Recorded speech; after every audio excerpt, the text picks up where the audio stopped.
Hello, everybody. Hello, welcome, and good evening to Cam and M play Dungeons and Dragons: Stormlord's Wrath. I am joined, as always, by my wife and co-conspirator Emily. Say hello, darling. Hello. Hello. I'll do the same spiel as always. This is our one-on-one D&D game where we are currently running through Stormlord's Wrath, which is one of the 3 sequel adventures to Dragon of Icespire Peak, which is the adventure that's bundled with the D&D Essentials kit that came out last year.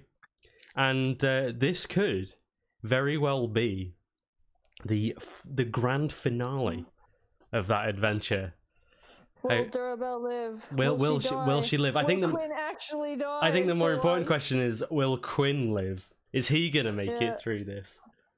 I don't know. I feel like you're saying that in a way that you're purposely gonna target him until he dies. And be like, everything is just gonna go for Quinn.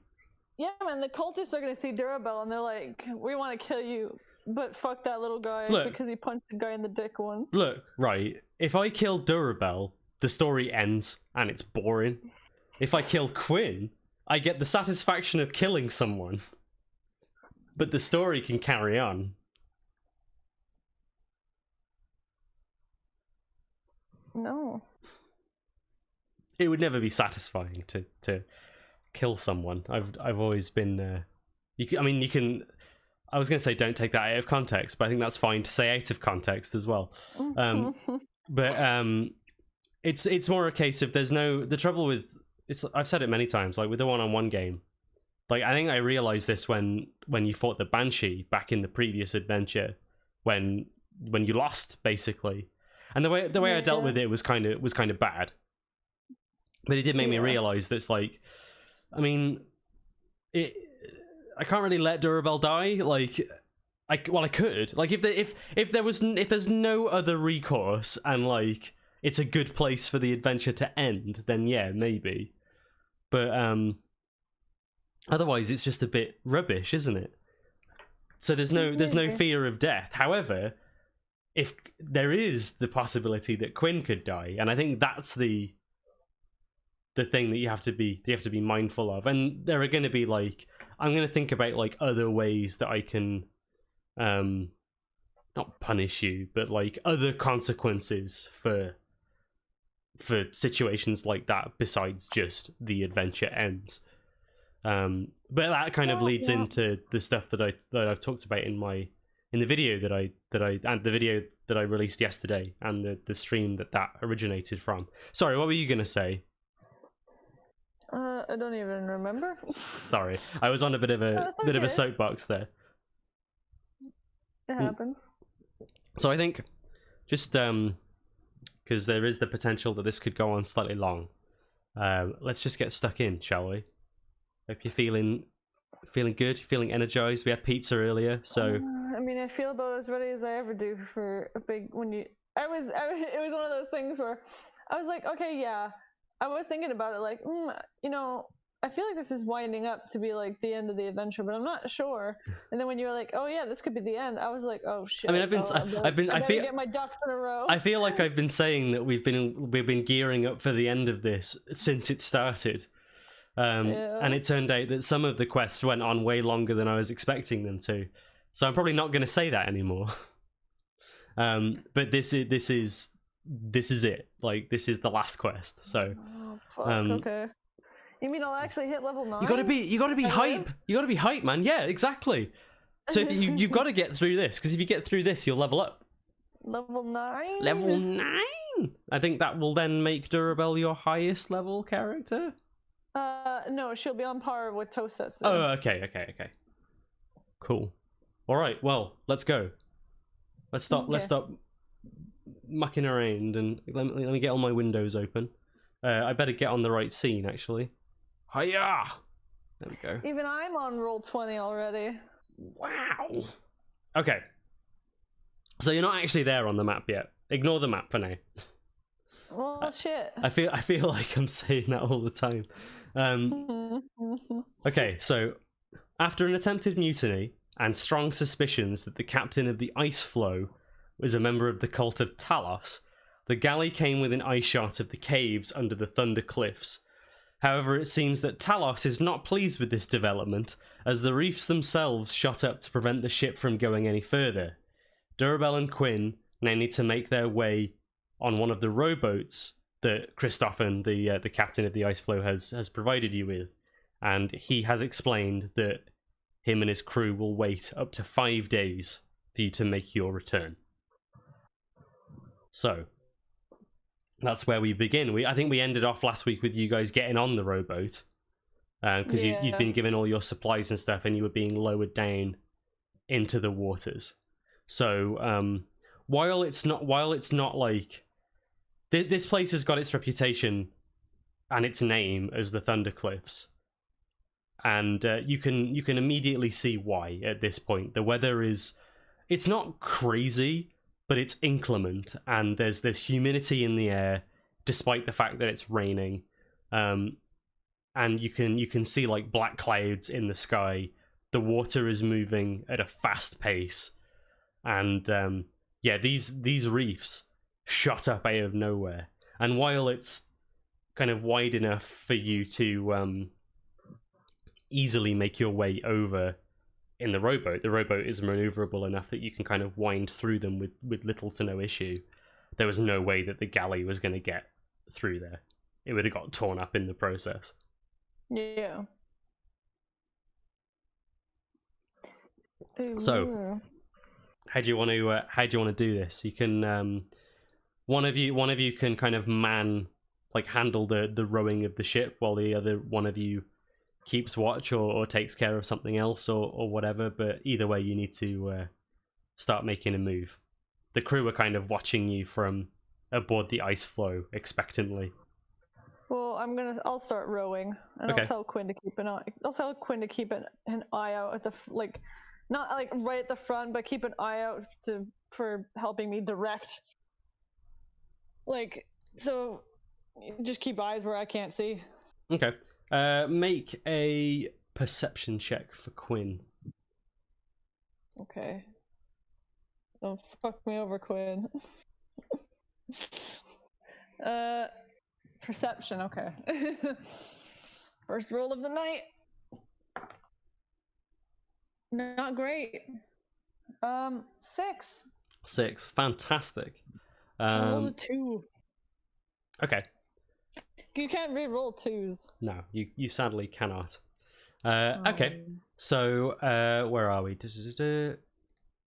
That's fine. So Quinn is keeping watch, and he's kind of got the supplies that you've been given and that you've prepared yourselves kind of bundled in the front with him as you make your way like kind of around the reefs and towards the shoreline. I am going to give you, I don't know how relevant this will ultimately be, but I am going to give you this. Okay. Which is the stat block for the rowboat. Oh joy. So this is what it can do. I'll just pop that. I need to make it bigger so I can see it. I need to make sure it's somewhere where the stream can see. So I'll just pop it there. Yeah. So yeah, the way that it works is essentially on the rowboat's turn, you can one of the people piloting it can take its action. It can only do that if it has crew, obviously. Yeah. I'm not gonna lie, I haven't read up fully on the vehicle rules, so I'm kind of hoping that it doesn't come into play too much. So we shall see. Move up to the ship's speed with 190-degree turn. So you can move. You can move and turn. The boat can move. So the boat could move 15 feet, and in that 15 feet can make it at least a 90-degree turn. Yes, and you as you look down into the water, kind of at how fast the water's moving, you definitely get the impression that the rowboat is not only going to be faster, but if somebody fell into this water, it's deep and it's treacherous.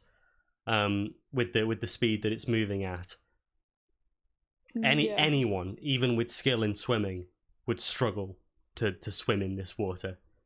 Right. Okay. It's quite nasty. You've done a lot in your adventuring career to piss off Talos, and you really feel like this is evidence of that. This is him getting back at me. Yeah, it's like you try and get to my secret base, you bastards. Have a storm. Yeah. Okay. And Quinn is like rowing the rowboat, and he comes out with some comment like, "This guy needs a new party trick." What you mean besides storms? Yeah, and bad weather. Storms are a bit boring, and he can't even do other things properly. Like he tried setting a bore on us, and that was made of a storm. Like he's just got really unoriginal ideas. Well, be careful how loudly you say that. I'd rather not risk the boat being struck by lightning. And he's like, yeah, whatever. And not too long passes. Like you're only about a mile away from the shoreline. So it'll take us like a third of an hour. Yeah, something like that. So about 15 minutes, 15 minutes passes of rowing. Quinn is starting to complain, but he's getting on with it. And then eventually there's like a thud, like a dull thud, as it seems to impact something. And like you can see that Quinn is like he's moving the oars, but the ship isn't moving. It's almost as if something is resisting it. I guess I will look over the side of the boat to see what we're, because we didn't like lift up or anything, did we? You haven't lifted up, no. You look over. We didn't like beach on anything. You look over the side of the boat and make a perception check for me.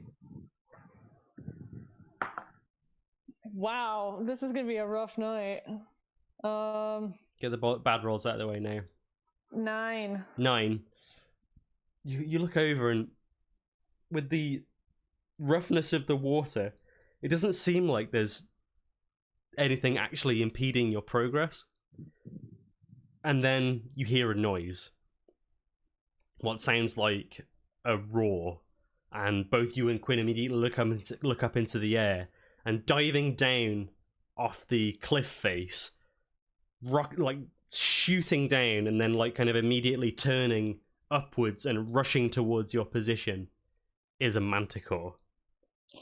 Oh my god, why?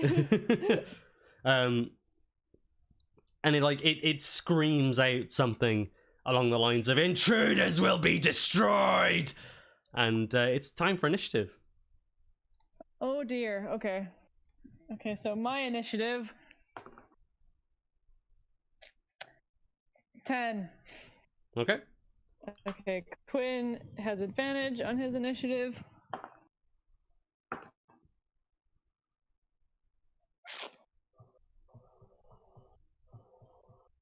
Eight. Okay. You are, yeah. This is a good start. Okay. And then the Manticore killed Durabel, and the game ended. Okay, so the first thing that happens is I need you to make a strength check for the boat. Oh god. So it's just a flat d20 basically. Oh yeah, because it doesn't have a strength bonus. It does have an armor class.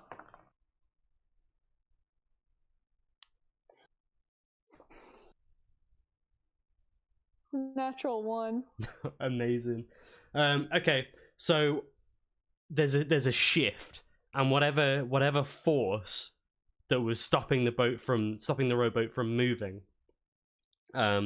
seems to shift. The rowboat kind of lurches forward for a moment, and then you suddenly feel it being rocked.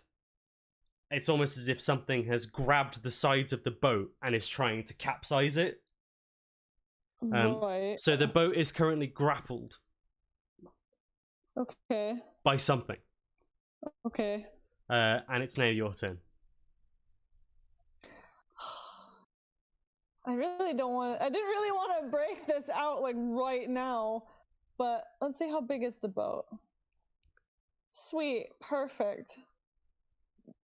It is just large enough to be completely encapsulated in my spirit guardians. So I'm gonna cast the spirit guardians. Okay, so you immediately crack out the spirit guardians as if It's on only a hair trigger. It's only at 3rd level. Well, the logic is something has got us from underneath, and something is coming from above. I need to get whatever's holding us off, and it's just sort of a nice area of protection. You don't need to justify it to me. I just think it's funny. No, I know, but I'm just okay. I'm So yeah, you fire more. up the spirit guardians, and yeah, the chickadees emerge and immediately kind of like swarm the area around the ship. Cool. Okay, Quinn's turn. Oh, are you gonna do anything else? Sorry.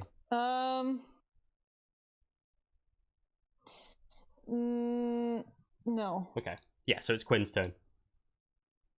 Quinn is going to he's going to use his double arrow action on the oncoming manticore. Okay. What's the range of his bow?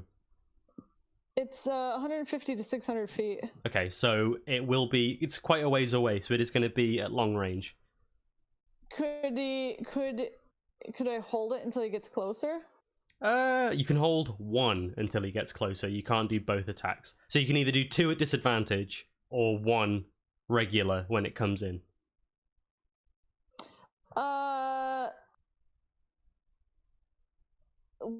Fuck it. Let's go. Let's do it. Let's do the disadvantage. Okay. Can't be any worse than what I'm already doing. Okay, so first bow shot. 16 and a 17 for 17 plus 7. No, if it's disadvantage, 16 plus 7. That hits. Okay, so second one is a 16 and a 7, so 16 plus 7. So basically No, the same 16 thing. and a 7, so it's 7 plus. 7, so 14, sorry. That also hits. Really? Yeah. You said like some creatures have low armor classes. No, I guess I'm just surprised that the range actually hit. Okay, so 8, 9, 10, 11, 12, 13, 14, 15 damage. 15 total damage. Okay. Yeah. So Quinn is just like, right, screw this thing. I don't know what's going on with the ship. Screw this thing in particular. Notches both of his arrows. Kind of does that thing where he closes one eye. He's like, yeah. I don't know if that's I don't know if that's the correct eye to close when you're doing that, but never mind. I think it's the wrong one, but it's the one. It's the only one that I can close independently of the other one. So either way, 2 arrow shots go off. Which it's clearly the right one for Quinn. Because yeah, you see the arrows kind of lodge into this creature that then lets out like another bellow of pain as it starts continuing to rocket towards the pair of you. So it's probably about I want to say it's maybe about it's about 250 feet away. Okay. So it flies 50 feet forward, so it's now 200 feet away. Mm-hmm. And then it's going to okay, so this is in long range as well. It's going to fire off 3 of its tail spikes. It's going to fire 2 at Quinn and 1 at you. And these will be at disadvantage because he's so far away. So this one is on Quinn. That's 16. That doesn't hit. Oh, shit. Nope. And then I'm just going to throw my dice everywhere. Excuse me. Of course, when you drop dice, it naturally wants to get as far away from you as possible. Okay, second attack. 19. That doesn't hit. No, it doesn't. And then the last one on you is 7 plus 5, which doesn't hit. No. Okay.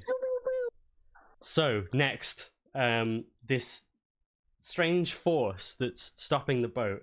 I need the boat to make another strength check. he's gonna have to make. Oh yes, he is. He is going to have to make a save. So we'll do that first. So the wisdom save is 16. That is a 9. So go ahead and roll damage.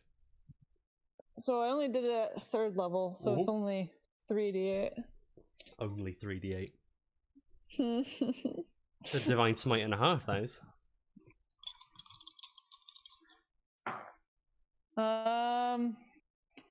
That is 13. 13 damage. Okay, so yeah, you do hear this kind of there's a strange like hissing sound that seems to come from like under the ship. So yeah, go ahead and make a strength saving throw for the boat. And he's got a +0. Come on, boat. 7. 7. The ship capsizes. Like the whole thing kind of goes and lurches over to a 90-degree at one side. Both you and Quinn are thrown into the water. Oh fuck. The boat kind of seems to whatever's holding it kind of lets it go, and it sort of returns back to its normal position. But yeah, you and Quinn are now both in the water. Bear with me 1 second. So I've got to check what that actually means.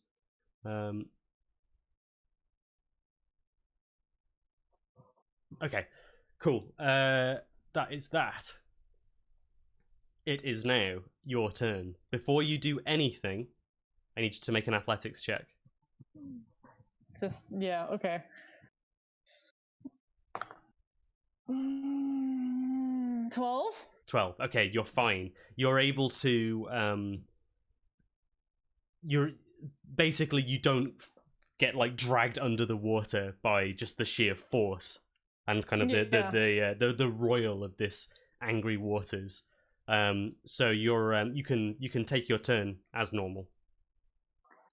Okay, can I use my turn to help Quinn? Help Quinn do what? Like, basically try to get him back into the boat, like grab him so he doesn't get pulled under and try to throw him back in the boat. Yeah, so Quinn would have to make the same check in order to take his turn as normal. But yeah, you can use your action to put him back on the boat if you want. Yeah, that's perfectly fine. Okay, yeah, so you just grab him and basically like chuck him back up onto the boat. Yeah. Because if there's anyone who's going to have more trouble than Durabel, it'll be Quinn. Okay. Yeah. Cool. So that's your action. Have you got anything that you want to do with your bonus, or? I doubt I can use my bonus action to hold on to the side of the boat. No.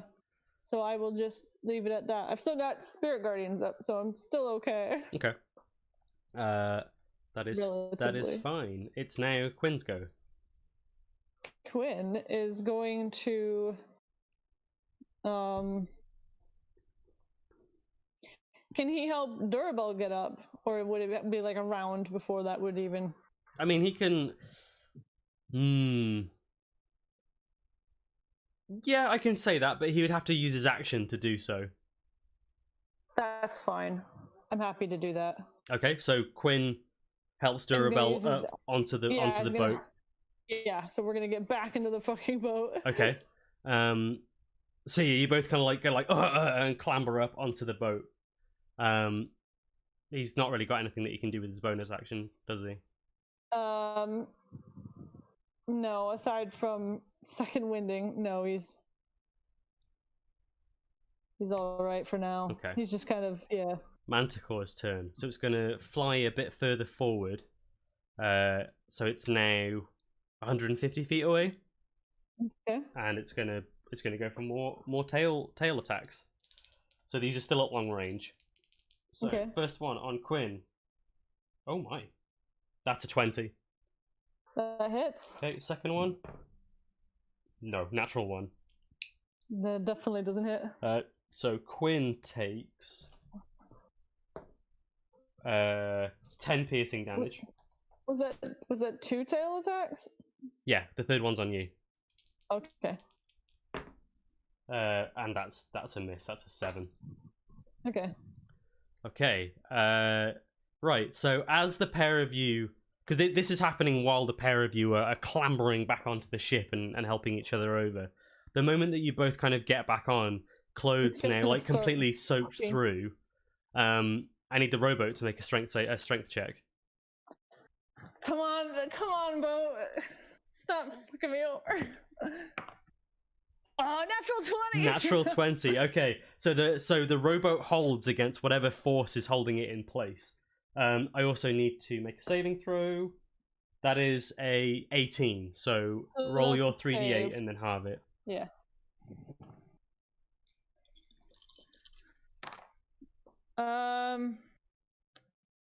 So that's 16, so 8 damage. Okay. Yeah. Cool. And now it's your turn.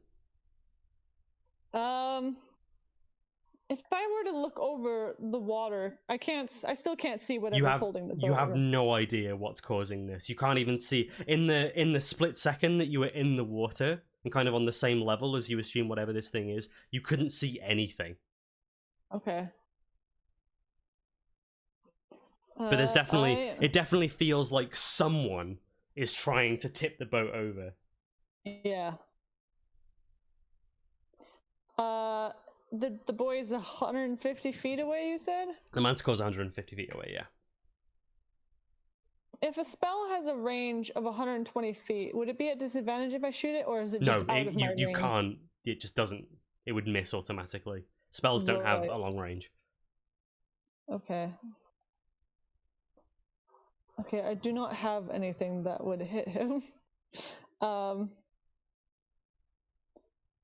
So I am going to just... Well, I can't even do that. That's range as well. I'm gonna hold... I'm gonna hold Guiding Bolt level 1 until it gets within range. Because it's coming at us, so the moment it gets into range, I'm gonna shoot it. Okay. Cool, no worries. So you start kind of like focusing and charging up Guiding Bolt. So you're concentrating on doing that right now. And it is Quinn's go. It doesn't drop Spirit Guardians, does it? Oh. Does holding a spell mess with your concentration? I think it does. If it does, then I'm not gonna do that.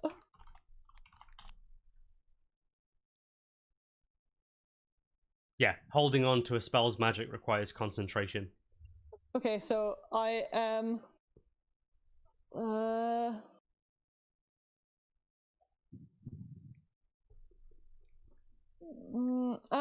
There is there is, you can definitely, just by the sheer feeling of like what's going on, there is something assaulting the boat. Yeah, I just don't... I just can't see it.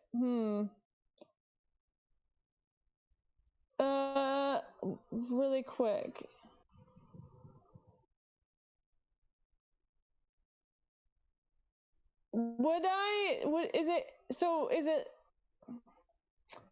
Is it magic that's... Could I suspect if it's magic or if it's like a being?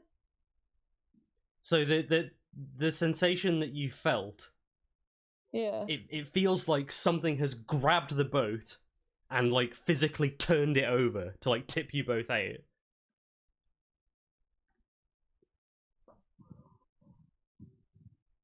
But I couldn't see it. Exactly. Can I use a detect magic? Yeah, you can if you want. Ooh. Oh no, it's a concentration as well. It is, yeah.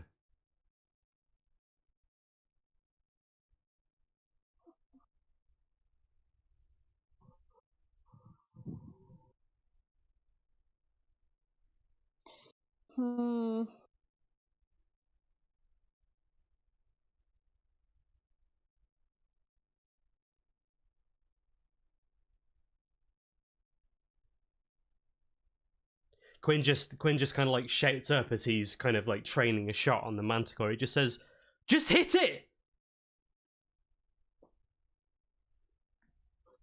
Hit what? Whatever's at the front of the boat. You've got an axe, haven't you?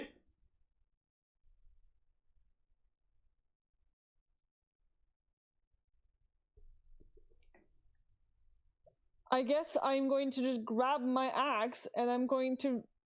You're acting like this is the first time we fought something we can't see.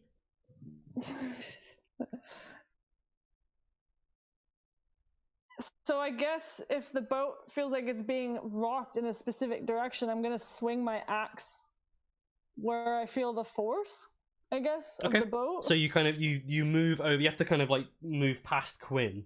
You move up to the front of the boat, and yeah, go ahead and make an attack. As whatever it is holding on to the boat, I won't give you disadvantage because you have a good idea of where the thing Where is. it is. 12?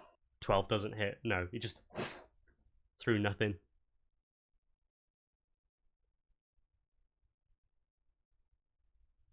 And I can't cast a spell because I used my action. No, I can't cast that spell anyways because I need to be able to see. Mm-hmm.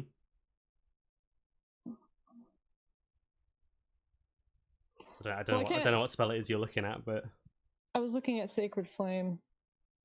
I mean that's an action anyway. I mean everything I've got is an action. Yeah, well, you've got a couple of bonus action spells, but nothing's really taken any damage at this point apart from Quinn. Yeah. So I guess yeah, that's my turn then. Okay. Quinn's turn. He's gonna shoot at the Manticore. Cool. The Manticore is in regular range now, I think. Because you say the short range is 150. Yeah. Yeah, so we can just do 2 attacks normally. Sweet. So first attack. I don't believe a 9 hits. A 9 does not hit, no, unfortunately. A dirty 20 will though. Yes, it will, definitely. For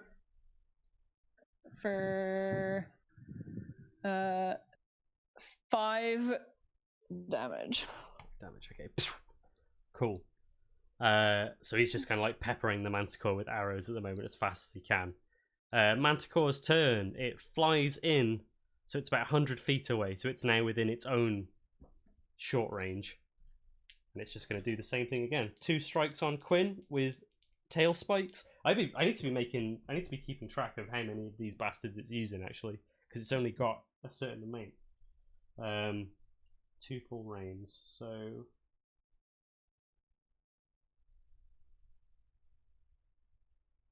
yeah, that's right. Okay, 2 on Quinn. That is a dirty 20 and a miss. Yep. So Quinn takes a whopping 4 piercing damage. As another one like strikes him in the shoulder, and then a cheeky 1 on you. That was cocked. Yeah. That's a miss, I think. Yeah, it's only a 13. Cool. Okay. Okie dokie. So now, strength saving throw for the boat, please. Not saving throw. Strength check for the boat, please. And a wisdom save for you, please. Yes, wisdom save is a dirty 20. Oh god. God, Still takes half damage at least. Throwing dice off the edge. 8 on the boat. The boat capsizes again. And it's 5 damage. 5 damage. Okay. So you and Quinn just both back into the water, and it's your turn. I feel as well though, because you control and you have a sense of your magic. Like, you know that something is being hit by your spirit guardians. Like, you can sense that something's being affected by it. Yeah, that's why I wanted to just fucking get angry and swing at it. But yeah, you can do that. You'll need to make a strength check first, though. Okay. It's an athletics check, I believe. 9. 9. Oh boy. Okay. So you kind of like you're just like, and in your like rage, you you kind of like grab your axe and you kind of like start swimming over to make your way towards this thing. And in that last moment, you just kind of like feel a wave crash over you, and you're underwater. Okay. What's your Constitution modifier? It is 3. 3. Okay, that's fine. Okay. Quinn's turn. I need Quinn to make an athletics check.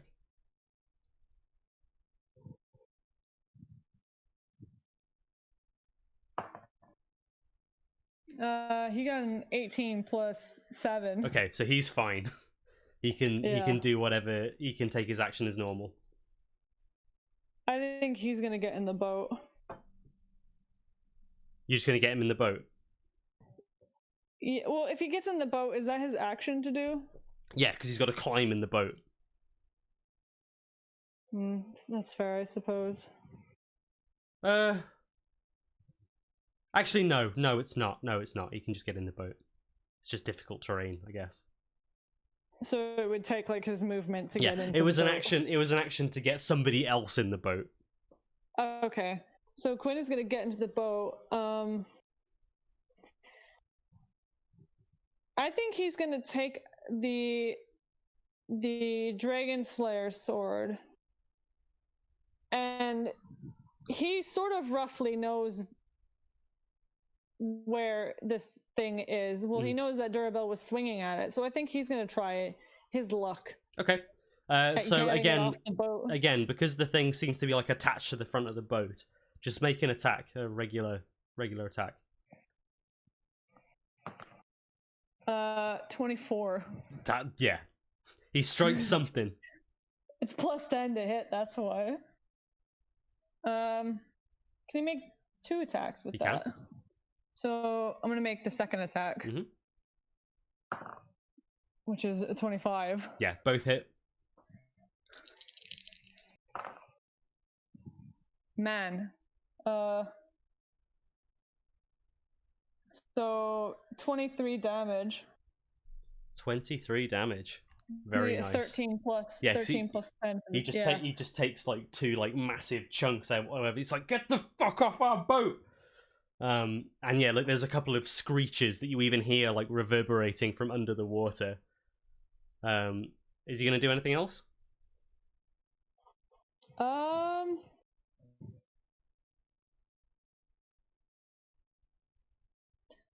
No. Okay. Right. Manticore's turn. Now, the interesting thing about Spirit Guardians is it doesn't really specify a vertical range, does it? It just says a range of.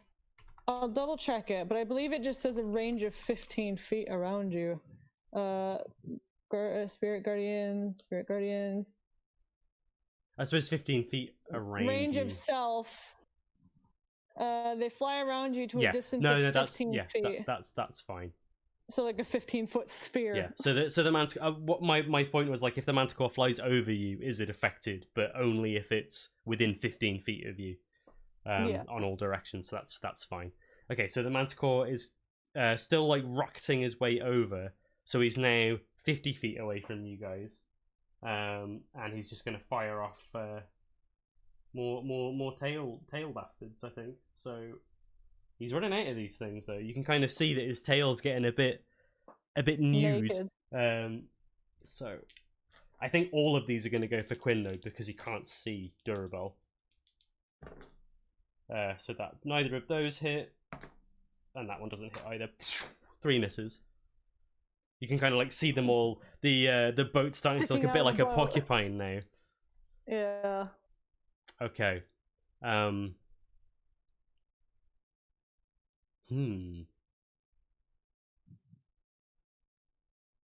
Okay. The the boat seems to be still all of a sudden, and kind of is just rocking with the waves of the water. Durabel, you feel something grab your wrists. I need you to make a athletics check. He's gonna need to make his wisdom save. He is gonna need to make his wisdom save. I'll do that first. That is a fail. Okay, I'll do my strength. 18. Okay. And then 7 plus 8 is 15. 15 damage? Yeah. Okay. So it's a tie. He rolled an 18 as well. Wait, no, I'm wrong. No, it is an 18 as well. So what I'll say is you've got a base strength score of 19, haven't you? I do. Yeah, okay. So you have the higher base strength, so we'll just say that you win. So you are not grappled by something that you can't see. Okay. Okay. It's your turn. You are underwater. I need you to make another athletics check for me. Is this the swim? This is to see if you can. It's to try and stop yourself from going even further underwater. Okay. Or staying underwater, I should say. So 15 plus 7. Okay, you're fine. You can hold your breath for a few more rains. You can hold your breath for about 3 more rains. Okay. But you've got you can either swim up to the surface and take a breath, but you have got something that's right in front of you, as far as you can tell, trying to grab at your wrists. Am I so far enough away from the surface that if I move, I'm moving out of its range? Yes. And provoking. Okay. You would have to move out of its range to get to the surface.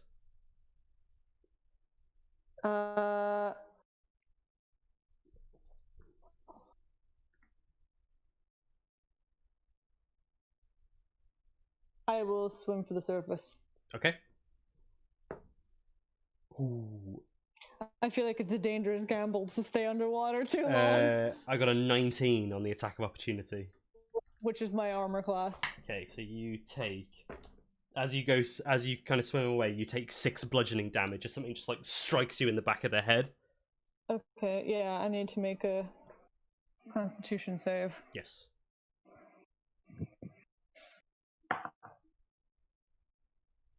Um, 10. That is just what you need to maintain concentration. Okay. Cool. The DC is 10. The DC is always going to be 10 unless you take a shitload of damage. Right. Okay. You have to take more than 20. You have to take more than 20 damage for it to be more than 10. Right. Okay. Okay. So yeah, you're up on the surface. You moved away. You do still have an action.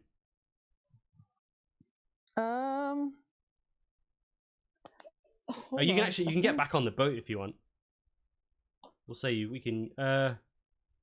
Well, hold on. You have just enough movement to get back on the boat.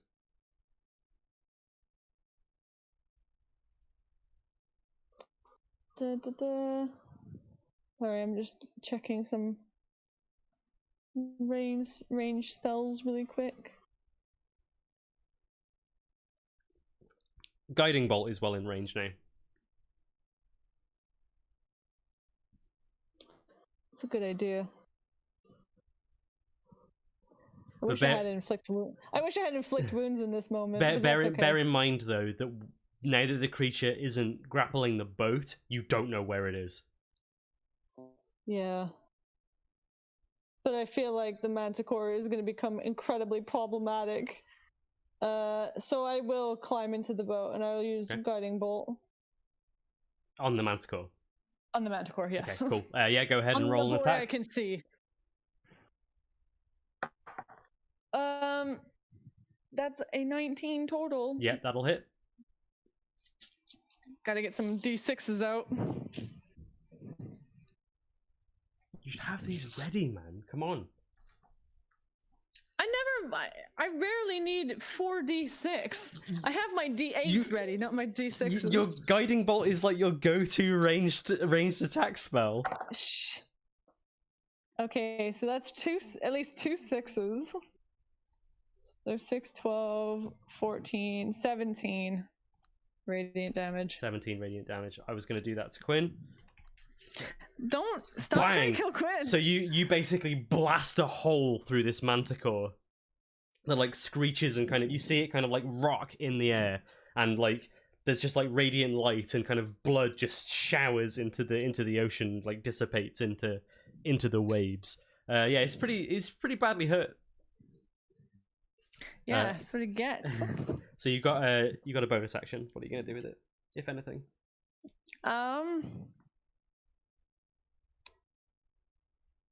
I will do nothing with it. Okay. I think from now on, if you want to use a bonus action, you need to tell me.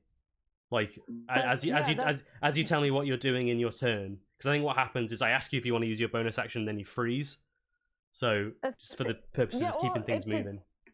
Yeah, no, it's fine. I'm not saying it to like criticize you or anything. I've just noticed that that's a pattern that we've gotten ourselves into.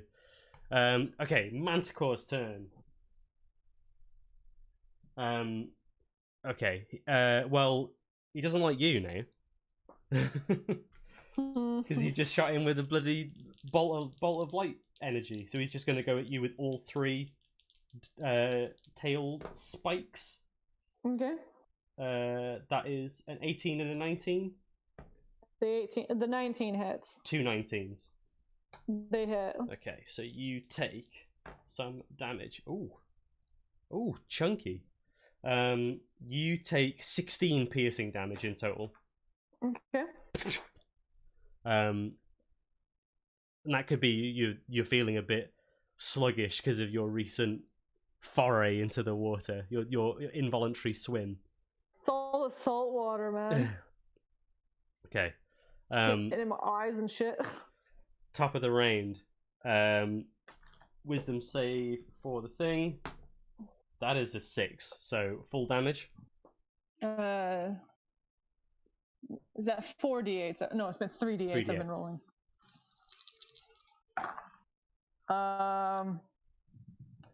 14. You need to roll before we. So I'm going to note 14, but you need to make 2 concentration checks. Oh shit! Sorry. Well, that's a 13 plus 3. Okay.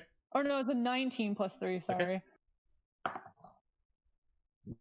Okay. No, that's an 8 total. 8 total. Okay, so yeah, the Spirit Guardians is gone. Okay. So it doesn't take 14 damage, and you hear like the gunk as it tries to grab onto the rowboat again. So strength check for the boat.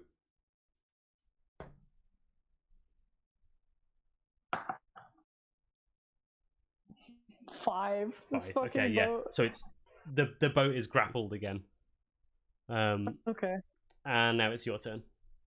That's okay, because did I hear where it grabbed? Yeah, you can. I'm gonna swing my fucking axe there. Okay.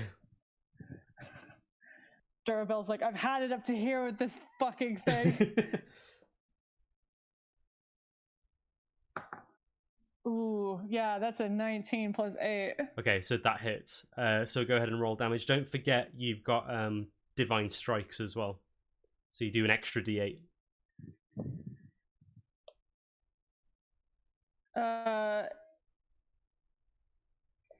Yeah, I'm gonna do that actually, and I don't Well, have to. It's the first time you hit something with a melee attack. It just happens with the weapon attack. Yeah. Okay. So yeah, 2d8. Let's go. So what is it, like 2d8 plus 5 damage? Plus 5, yeah. That's 2 6s. So that's 17 damage. 17. Yeah. Oof. Yeah. So you swipe down with. Yeah, she just does that thing where she rolls around and just brings the axe like. Yeah. like embeds it in the wood. Like Hatchet Killer. Like it just comes up. There's like a gleam of divine energy as it comes down. Just. Whatever it is for a split second is like attached to the boat because you just run it straight through.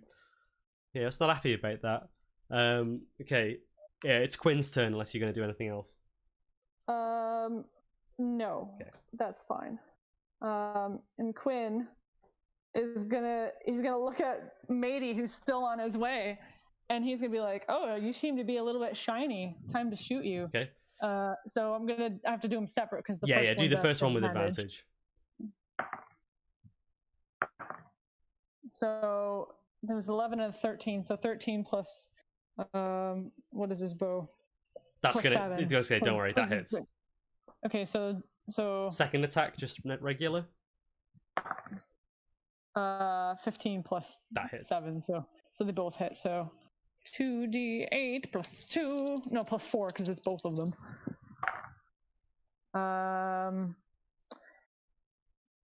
15. 15 damage. Wow. Yeah, this guy is full of holes now. It's funny because the Manticore and Quinn are shooting at each other, but only one of them is looking like a porcupine. Yeah. Right. Manticores go. Yeah, it's looking a bit worse for wear now. So he's basically over you at this point.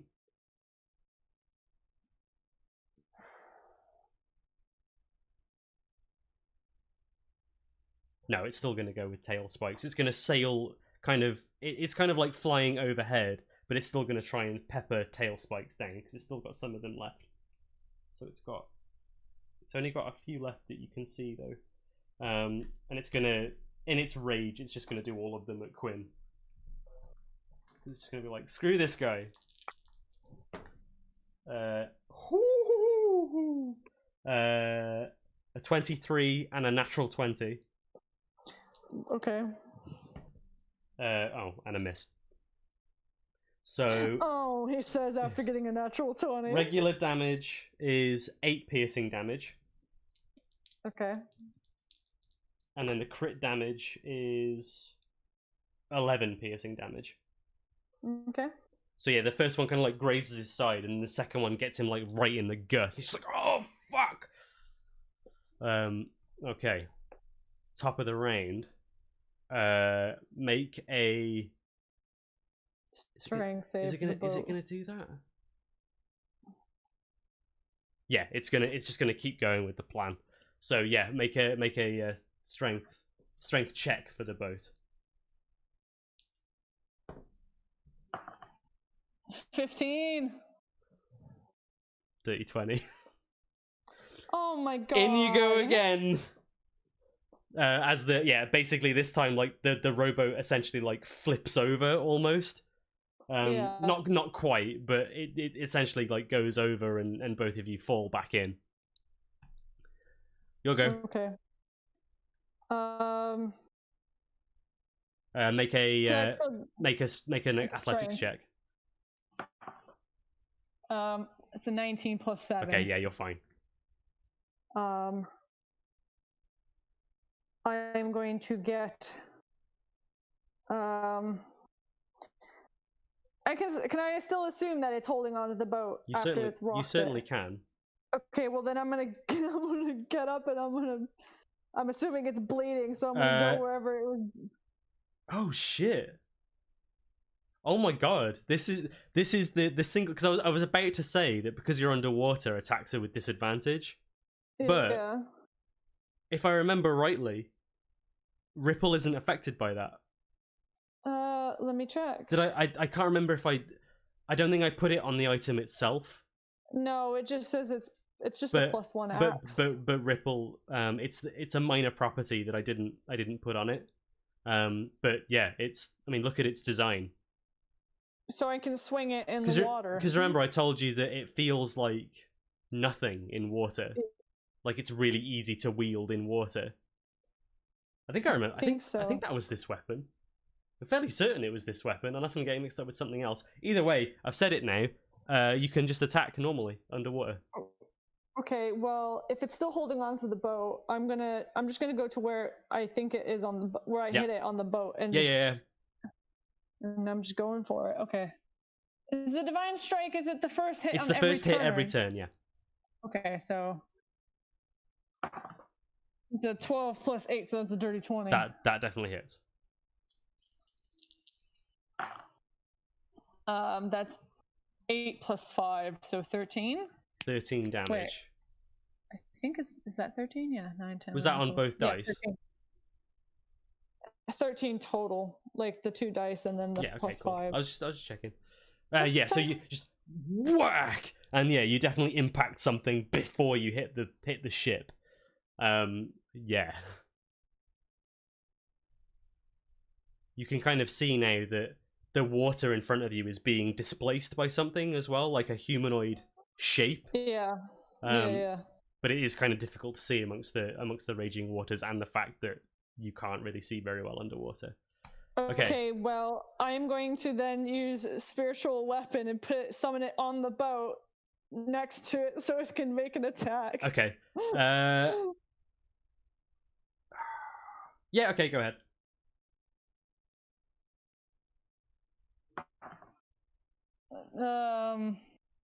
13 to hit? That does not hit. Just whoosh into the water. Okay. Quinn's turn. He makes, well, it's a 16, and I think his athletics is super good as well. Okay, yeah, so he stays afloat. 7, so. Well, he's gonna get back into the boat. Okay. And he's probably feeling like he's just like, I'm sick of this shit. I'd rather be trudging through the snow than be doing this. It is the worst. Yeah, and he's gonna go with the double bow shot. Okay, on the manticore, yeah. Well, how badly is the manticore looking? It's bleeding into the water quite profusely. Okay. Yeah, he's gonna go for it. Okay. So first attack is an 18 plus 7. That hits. Second attack is a 13 plus 7. That hits. So both hit. So that's 17 piercing damage. So yeah, the first one kind of like clips it through the wing, and it lets out like a shriek, and then raises its head up, exposing its neck. And Quinn just raises up, and he's like, "Ah, gotcha, you bastard!" Bang, right in the neck, and it just almost like jugular. It loses all control and just basically sploosh into the water. Cool. So he's gonna bonus action second wind. Okay. 1d10 plus its level, so 8. So what 8? Okay, so d10. It's 9, so 9. 17. 17 hit points recovered. Fair dues. Yeah, that's pretty good. Beefy heal. Okay, it's now the creature's turn. Thing's turn. Yeah.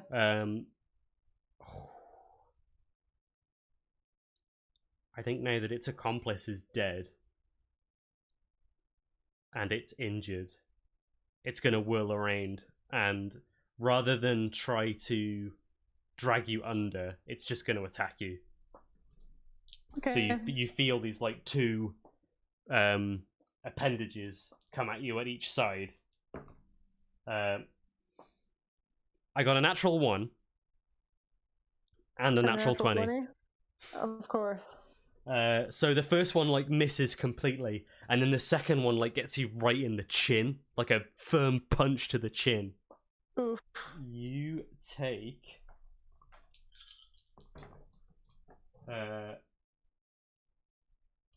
take 16 bludgeoning damage. Okay. And then it's your turn.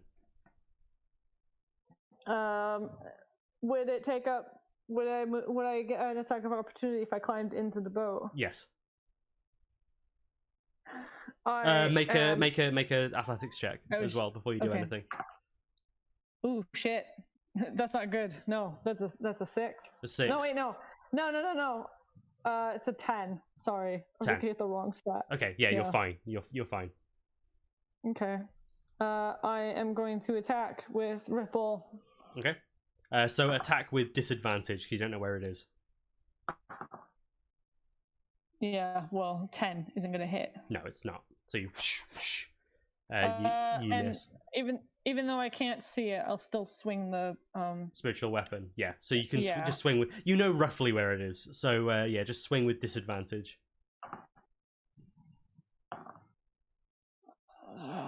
13 doesn't 13 hit. doesn't hit either. You're just swinging wildly in the water at this point. You are you're not drowning though, so like you're above water, above the water level, should I say? And now it's Quinn's go. He's gonna get the Dragon Slayer and he's gonna sort of try and swing at wherever it might be as well. So he like stabs down into the water, like nearby to where you are. Okay, yeah, make an attack with disadvantage. Oh man, it was a natural 19 on one of them, but it's a what am I complaining? It's a 17. That still hits. Go with the other one. What do you mean go with the other one? He gets 2 attacks. Oh, sorry. Right, yeah. Well, I'm re-rolling that natural 1. 12. 12 doesn't hit. So yeah, so one big hit. So he like stabs so once. He probably misses the first time. And then stabs again. Yeah, okay, so 1d8. Which is 11. 11. Just enough. Just enough once again. He stabs down. And there's just this like... He stabs down and there's the resistance of him stabbing something. And then suddenly nothing. Like there's just like this like... And yeah. Suddenly everything seems calm. Except for the water and all of that, obviously. But yeah, like whatever it is vanquished. Well, Durabel's gonna get back in the boat, and then quietly quietly take the oars and just start rowing. Quinn gives you a hand, and you just silently. And I can imagine there's like an awkward moment where Quinn's like, "So do we want to talk about what just happened?" And there's just like no response. It's like, all right. Okay, so you make your way. Unfortunately, there's no other obstacles at this point. There's the inclement weather and everything like that, but a little bit more time passes, like another 10-15 minutes, and you do arrive at the beach of the caves, essentially. So you are where you are on the map now. That is where you are. Okay.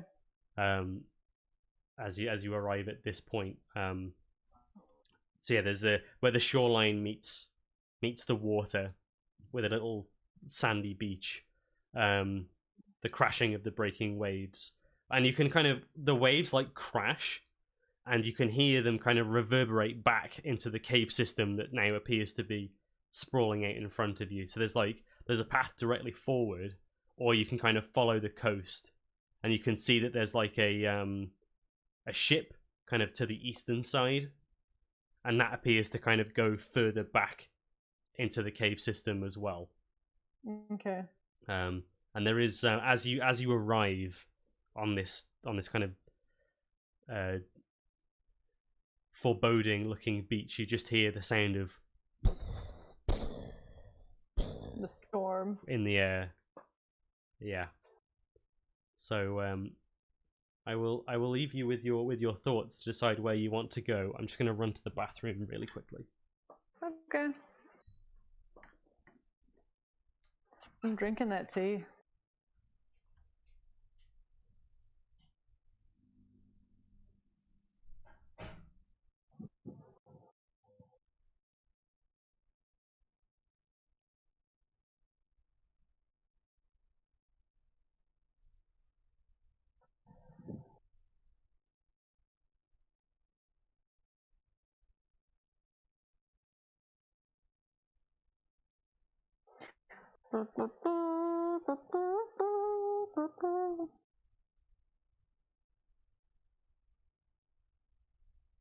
I can't see the stream chat, so I guess I'm just gonna have to vibe.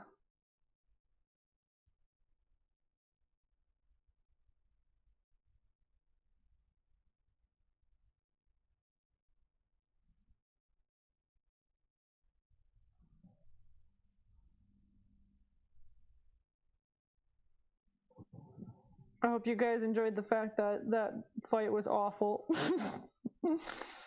Oh, those rolls, man.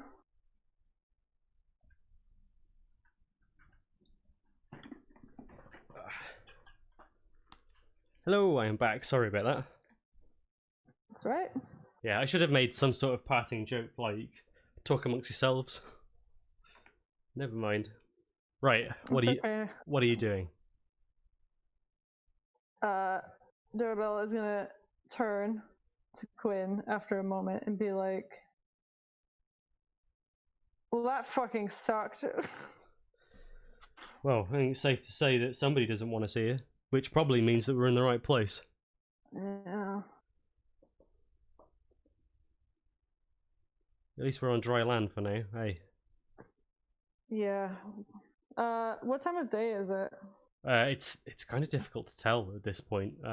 When you got off the boat, it was I mean the mutiny happened in the morning. So like morning, afternoonish. Well, that was because did you sleep after that? No, we sailed for a bit. I think we sailed for another hour. Actually, think about it. So I'm very bad at keeping track of this stuff. We'll say it's like late afternoon at this point. Okay. So probably like 6 o'clock, 5-6 o'clock. Yeah. Does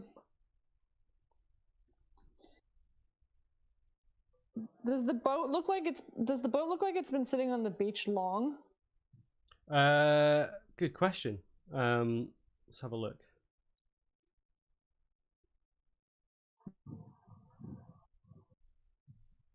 It looks. Is this map to scale? What do you mean? Just because I'm thinking that boat isn't as big as I expected it to be. You have to remember that you don't fill your entire space. That's true. It is a small boat, and yeah, it looks like it's been here for a while. Like you can see that the mast is ruined, and like a load of the rigging has been like wrecked, and there's like bits of it that have kind of been taken off or whatever. It's almost like it's been dragged onto the shore and then ransacked. Okay, well maybe we don't enter where the boat is. There's this path immediately ahead of us. I think we should go that way. Try and be quiet about it. Okay, so you're being quiet about it, are you? We're being stealthy. Okay, let's have the pair of you roll stealth checks then.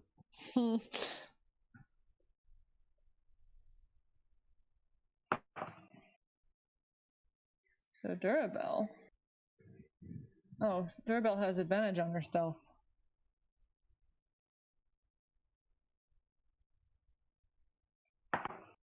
Which I'm glad. Yeah. Oh yeah, because she had something that negates a disadvantage. That's right. She's wearing mithril armor, isn't she? She's wearing mithril armor, and she's got the boots of Elvenkind. So yeah, it nets to an advantage. So I got a 19 plus 2, so 21.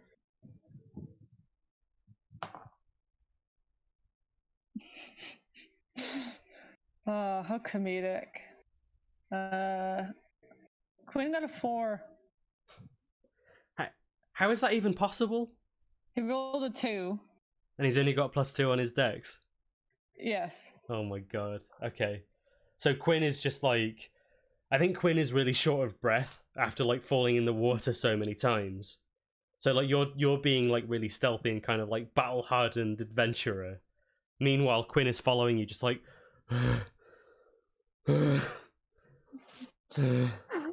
But he's like, you can tell he's trying not to, but it's just like his body won't let him. Like he's almost like desperate for air. Yeah, maybe. Yeah, we'll just go. We're going stealthy, but I guess we'll go slow as well. All right, so the pair of you. I'm hoping that the sounds of the waves will maybe mask him a little. Okay, so the pair of you move forward into the cave system, and there are 3 paths that are available to you. There's like a stone stairway that's going upstairs to like a higher level. It's almost as you're walking through, you can see that the cave system is kind of on 2 levels. So there's a staircase that leads, not a staircase, but you know what I mean. There's like an elevation that leads you to the higher level. There is a pathway that's going immediately to the west, and then one that kind of goes off to the northwest that stays on the lower level as well. Let me reveal some stuff to you, so you can kind of see that with the camera. Okay.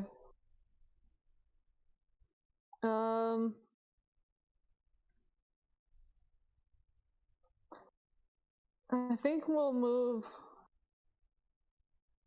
on the upper path. Have we got a what's our what? Sorry, it's still short of breath. But like, what's our objective? What are we doing? Well, the main thing is we need to figure out where they are in this place. But so we're just looking for them at this point.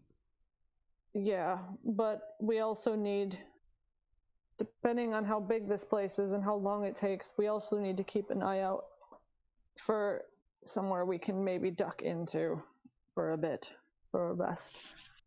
Right, okay, alright.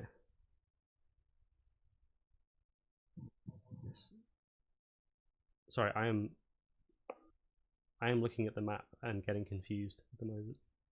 Something doesn't make sense. Hang on, I need to check something.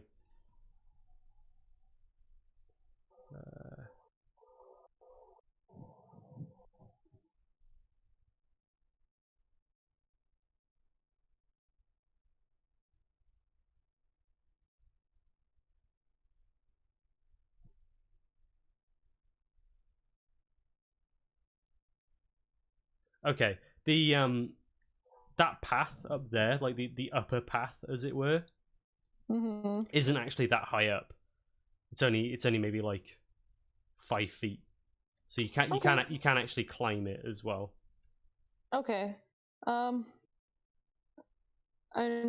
gonna go up this way though. Like I'm gonna. So you're gonna go up that pathway. Yeah. Okie doke. So you make your way up here, and it branches out into 2 directions. So you can see. Yeah, so you can either go to the northwest or the northeast. I'm gonna go this way. I'm gonna go to the northeast. Let me reveal the areas to you. Ooh. Oh my god, let me...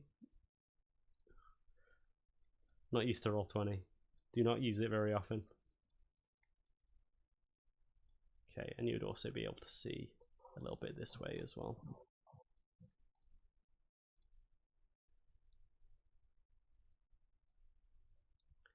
Oh, okay.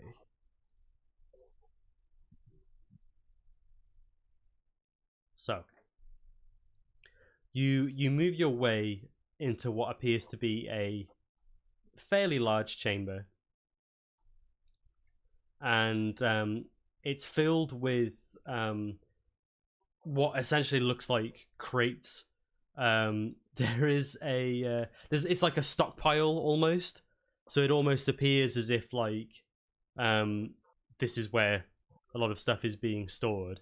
There is one crate in particular that is each crate is marked with chalk. Each seems to be describing what's in it. So there's like cloth is written on one, crafts is written on another, spices, like bits and bobs like that. One of them essentially the one that is like right in front of you says gold. Okay. And there are several paths that you can take from here. You can either go straight up.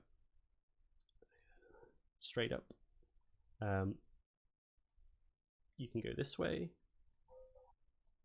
or there's this path that seems to kind of go back, like almost go back on itself a little bit. Right. Okay.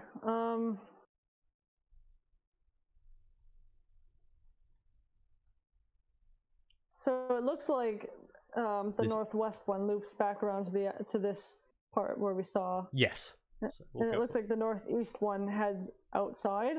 potentially, yeah. Yeah. Well, it looks like we found where they keep their stuff. Yeah. I'm curious. I'm a little sorry. I accidentally They're clicked. just putting stuff everywhere. No, it's because I'm like clicking to move, and of course, if you hold the clicker down, it. Yeah, yeah. It's all right. Carry on.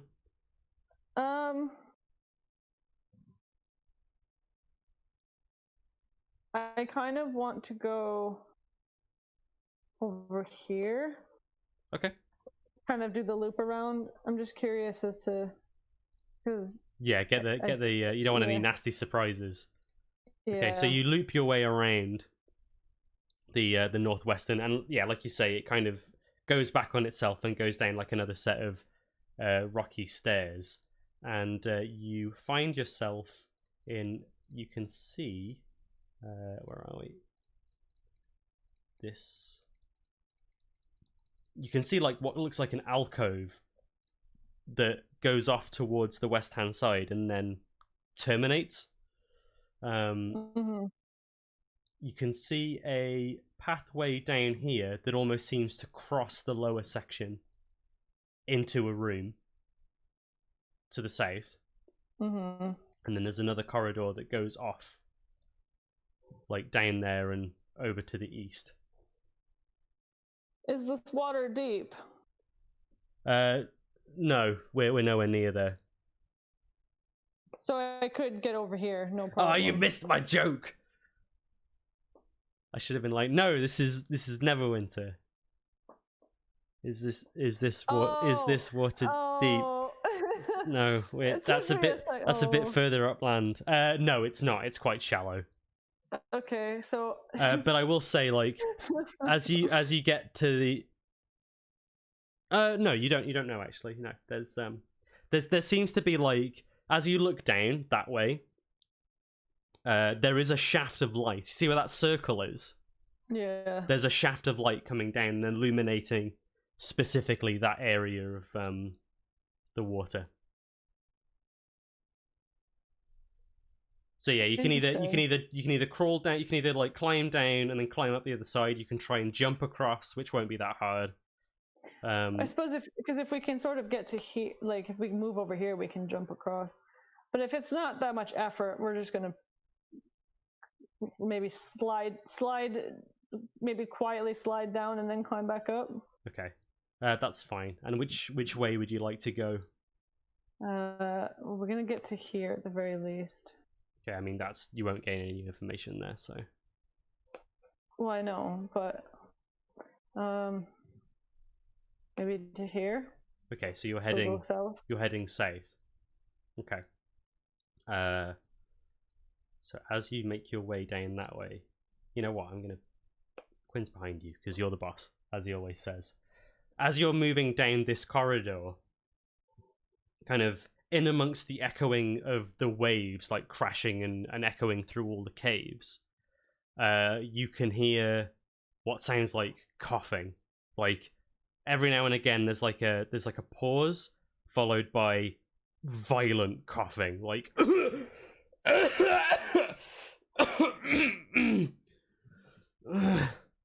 Followed by like groans of pain. What direction is it coming from? The south, like the direction that you're going. Okay. I guess press on a little bit further. Okay. Well, actually, no. Before I press on too far, I'm gonna take care of something first. Right. Because I am going to use. No, I don't want to use one of those. I want to cure myself, essentially. I'm pretty injured. Okay. And I don't want to be caught out, I guess. Yeah. Do you have any potions? That's something I've been meaning to ask you. I do. I have greater potions. Okay. I was trying to decide if I wanted to use a spell or use one of those. I guess my logic is if you just want healing outside of battle, a potion is probably better than using a spell slot. Yeah, because a spell slot gives you access. Because you can use a spell slot to heal, but you can also use it to do other things. Yeah. Whereas a potion is just a potion. Okay, so 44 plus 4. I'm I gonna need get to rid of grab this. some d4s. Let me get rid of this bit in the middle because it's 1, bothering 2, me. 3, 4.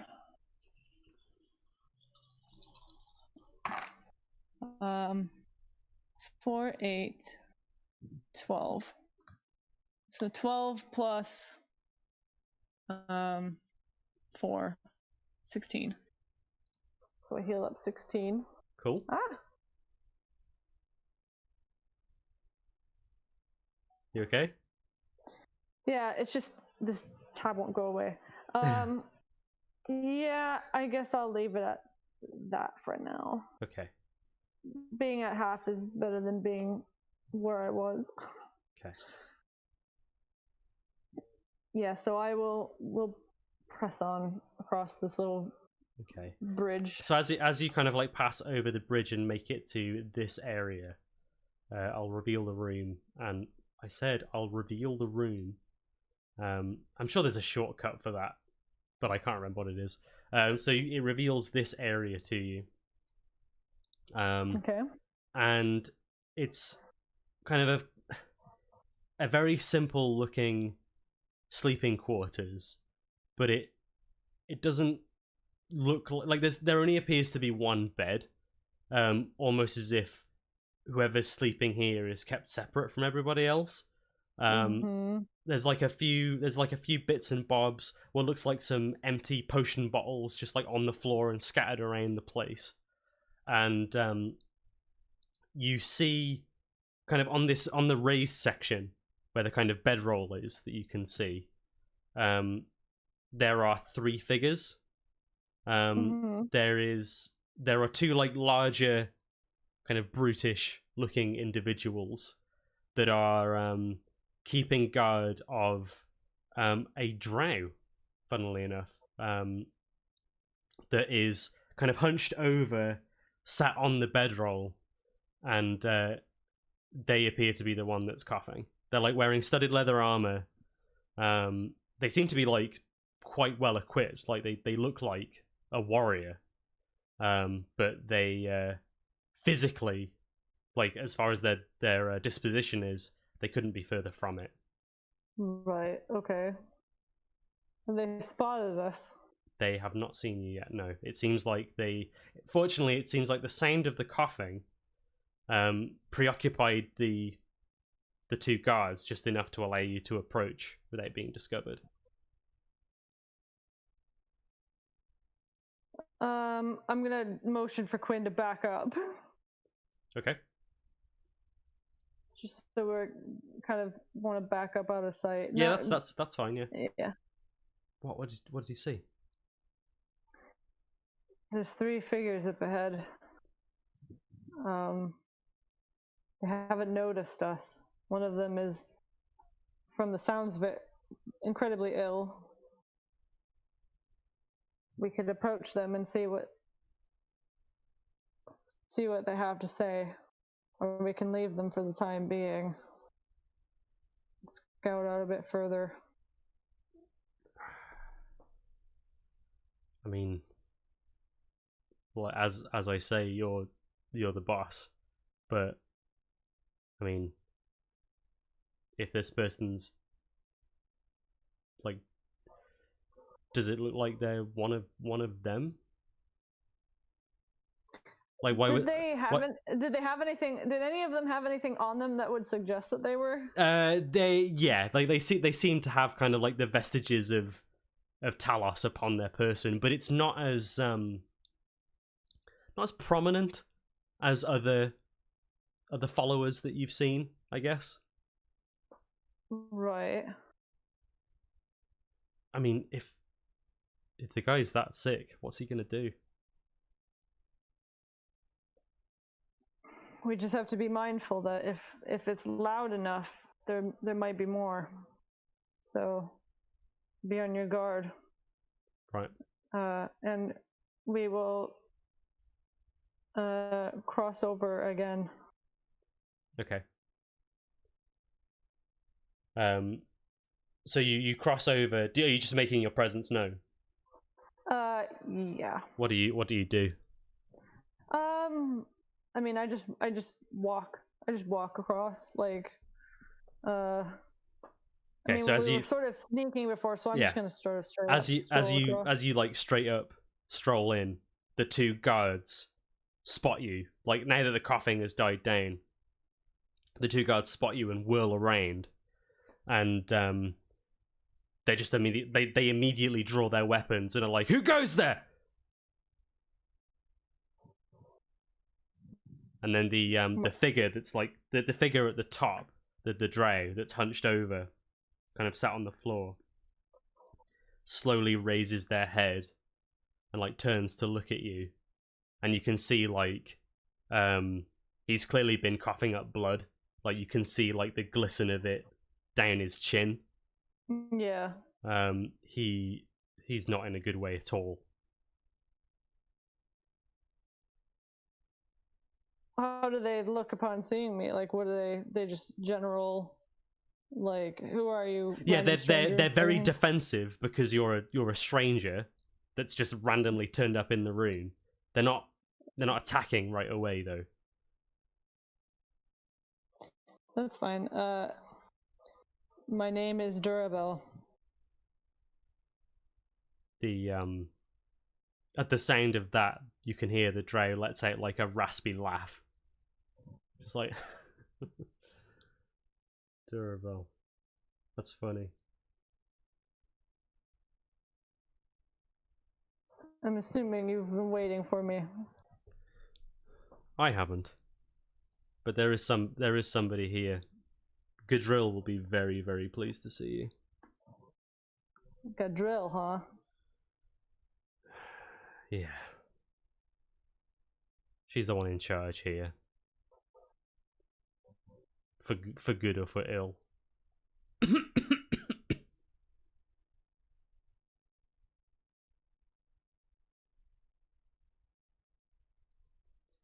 Put your weapons away. I don't... If you're not here... Are you here to kill me? Because honestly, that would be preferable right now to what I'm having to deal with. Just be aware that I won't go quietly. I mean, Durabel has ripple out, but it's not like raised or Yeah, anything. yeah. I think everyone is kind of in that state at the moment. The two guards have got their weapons out in preparation. You have, Quinn has, the drow, while they're kind of like sat in this weakened state, they have reached for a sword at their side. Yeah. Like, everyone's kind of at that tenterhooks scenario. But yeah, like, no one's being immediately aggressive. Yeah, she kind of looks at him for a moment, and even though like he's wearing the vestiges and stuff, I guess there is that part of her that hears his coughing and stuff, and she kind of just like looks at him, but kind of, I guess, not really lowers the axe anymore that she can, but sort of like sighs a little and is like, I don't really want to if I don't have to.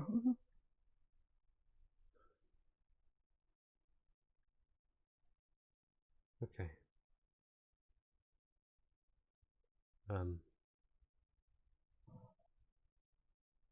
That's preferable.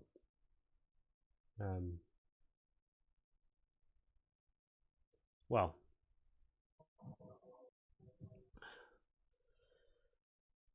I've heard from the rumors circulating around. The two kind of like look at him. You get the impression that they are, like, whoever these people are, they are loyal to him. Yeah. And not loyal to the cult, and that's why they're not attacking you. Because Mm-hmm. they kind of like got up in arms and then he stood them down. Yeah. and he thinks for a moment. And he considers. You can kind of get the impression that he's maybe doing a lot of difficult maths in his head. Like that's the. Yeah. You're a healer, aren't you? I am.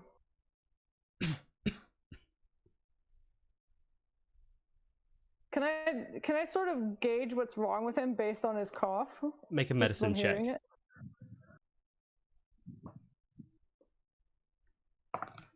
Oh wow. 22. So I'm not sure how just listening to his it seems extremely violent. And looking at him, he looks healthy. There's nothing about his physical appearance that would kind of give way to the fact that he would to explain why he has a cough this bad. Yeah. And you think it over a bit more, and then you realize this man's been cursed. Like this is a curse. Oh shit. Okay. Whether he's aware of that or not, you don't know.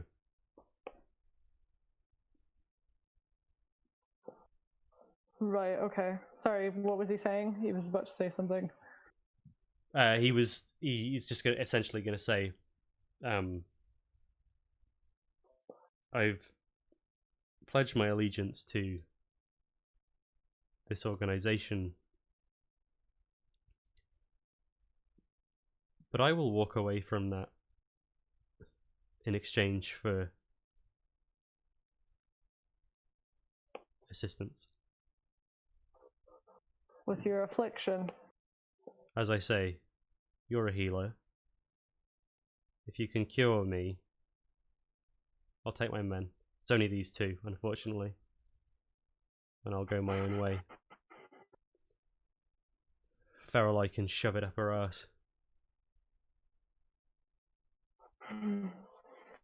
I'm just pulling up my spells. Sorry, I'm pulling up my spells list at the moment. Like not my prepared ones, like just all of them. Yeah. As a cleric, you will have access to remove curse. Yeah, I just don't have it prepared. Like I have lesser restoration prepared. That's it's all well and good explaining that to me, but you should explain it to him. Well, give me a second to figure out what I'm gonna say before I say it. Okay. Sorry, I'm just trying to figure out where it was on my spells list. Essentially, it's like a 3rd level, I think. It is. It's 3rd level.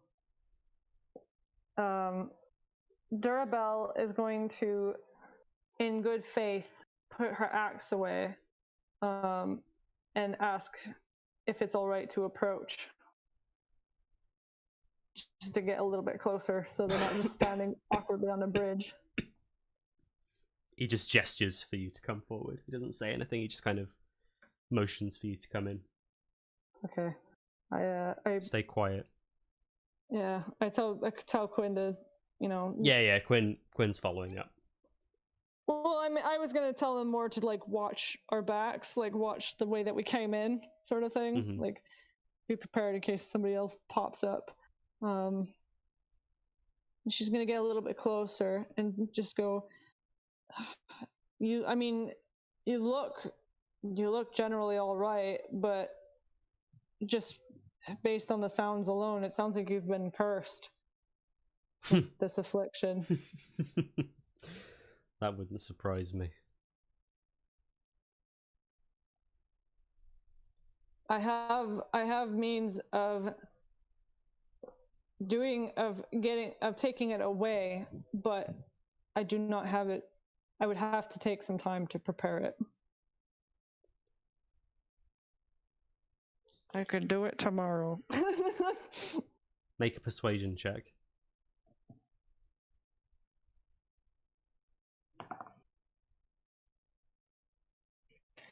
Okay, I've got to come back out of my spells list now.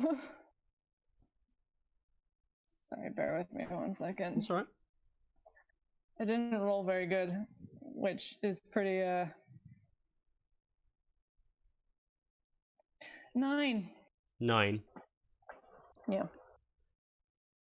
He thinks for a moment. Says, I don't know if I can risk sheltering you in here until tomorrow to do what you need to do. But if you are willing to do this, and you come back, and you heal me, I'll tell you everything you want to know. I think that is a fair deal. I'd be more than happy to do that for you if it means helping you and also, gaining what you know. I didn't expect you to shelter us in this section. I imagine they know you're here, and I would guess that they sometimes come by. Less often than you would expect, but it isn't impossible. Yeah. I would sooner look for somewhere to duck into to prepare rather than put yourself at risk as well. I would recommend that you don't do that within the cave system itself. Not any kind of gestures, gestures towards the west. And he says, to the west is the sleeping quarters for this organization. They're nearby. You'll be hard-pressed to find somewhere within these caves where they're not warded in some regard. You may be better off going towards the east. Do they go out to the damaged boat very often? Only if there's a meeting. And I'm not aware of any ships coming by today. Right, well... because it was like late after, it was kind of late by the time we got here, wasn't it? Darabelle's gonna say, we'll make our way and try and find somewhere to hunker down for the evening, and we'll be back tomorrow. I wish you well. Okay. So you guys gonna make your way? We're gonna make our way east, back, like along the coast. Yeah, kind of like maybe when we go outside, we'll be like, "Oh, is our boat well hidden? Should we hide it somewhere?" Because actually, could we do that? We should probably do that. Yeah. Yeah, maybe we'll use some of the daylight we have left to try and maybe bring the boat or like drag it, because there's I don't know if Durabelle can see it, but I can see on the map there's like sort of like a weird little beach spot at the very far east. Oh, there's like a little hidden section. Yeah. Could we take time to kind of tuck it in there? It wouldn't be impossible to see. Yeah, so it's going to take you a bit of time because you have to kind of. I mean, you can kind of like put the rowboat so it's floating on the water and then move it across. Yeah. And then basically park it in that little hidden beach bit. So this bit here. Actually, that might just be a good spot to hunk down for the night. Yeah, It's not very big, though. Yeah. It's gonna be cramped, but it's probably gonna be safe. Yeah. Like you walk past this cave area here, and you can see as you walk past this opening. Which opening? The opening where the boat is. You can kind of see that as you walk past. Yeah. So you get like a bit of a better idea of what's going on. Yeah. Okay, so you guys go there. Yeah. And yeah, you hunker down for the night. Yeah, I'm just gonna go ahead and say you can take a long rest there if you want. Yeah, sweet. We're gonna fucking take a nap. Power nap. Take a long nap. An 8-hour power nap. I mean, I imagine the pair of you will take shifts, but nothing happens. you are quite well hidden actually in that little area. The only thing that would be Cool. able to see you would be basically anyone that comes out to where you were, where the rowboat was. And they see the boat. Yeah, or someone coming along the east side by the water. Yeah. Okay, so I'm gonna go into the builder real quick, and I'm gonna put You don't need to go into the builder. You can do it through your spells list. Can you? Yeah. If you go, where are we? Spells, manage spells. Yeah. So Hit manage spells, and then where it says known spells, you can go into that menu and do it that way. And then if you click third level, it'll just filter, and well, you can. There we go. Sweet. You can unprepare whatever you want.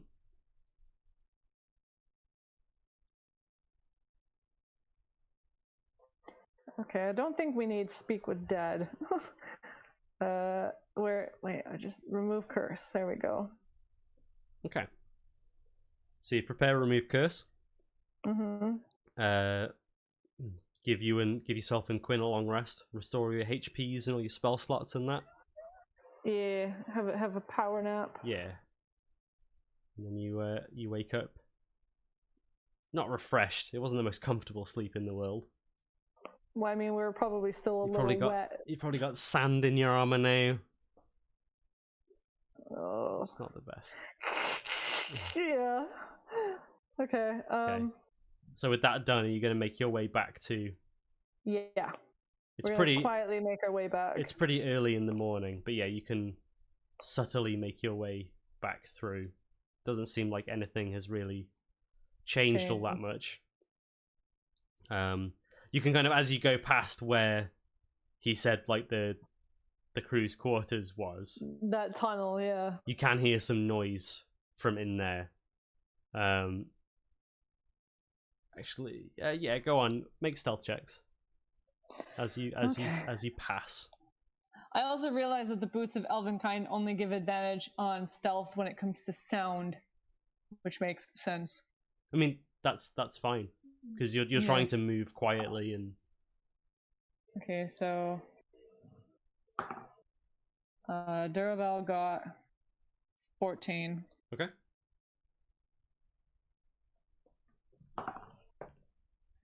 Queen got 13. Okay, yeah, you're both fine. You managed to sneak past the noise from there and not cause a stir. You arrive back in, and you come in. The guards are awake, but the drow appears to be asleep. And as you arrive, one of them kind of turns around and gently shakes the drow and says, "Sovendal, wake up!" And he immediately kind of like. I just managed to get to sleep. And then he looks up and he goes like, "Ah, it's you." And he kind of puts his finger to his lips and be like, and then gestures for you to come in again. Yeah. Durabel does come in, and she'll be like, I've prepared myself to remove the curse. If you will let me approach. Let's not waste any more time. Let's be having it. As I get closer to him, can I I should have done it when we first spoke, but can I like insight check him? Yeah. Like, just to kind of gauge, like, is he excited because it's about to be removed, or is he kind of, I don't know, just want to, is he being sus? 17. He's being genuine. He is genuine. Okay. Like he seems exhausted, and he is just very ready to have this thing taken away from him. Okay. And like you're reminded of when you told him it was a curse, and he thought that was funny. Yeah. Like it's almost as if you telling him that, like he knows what this is now. Yeah. And he's very ready for you to get rid of it so that he can get on with his life. Okay, so I'll just like hold out because it's a touch, so I'm gonna hold out my hand. That's fine. He for takes it. him. And then I cast Remove Curse. Okay. A moment passes. There's kind of a light, like. She does like a little bit of a prayer while she's, you know.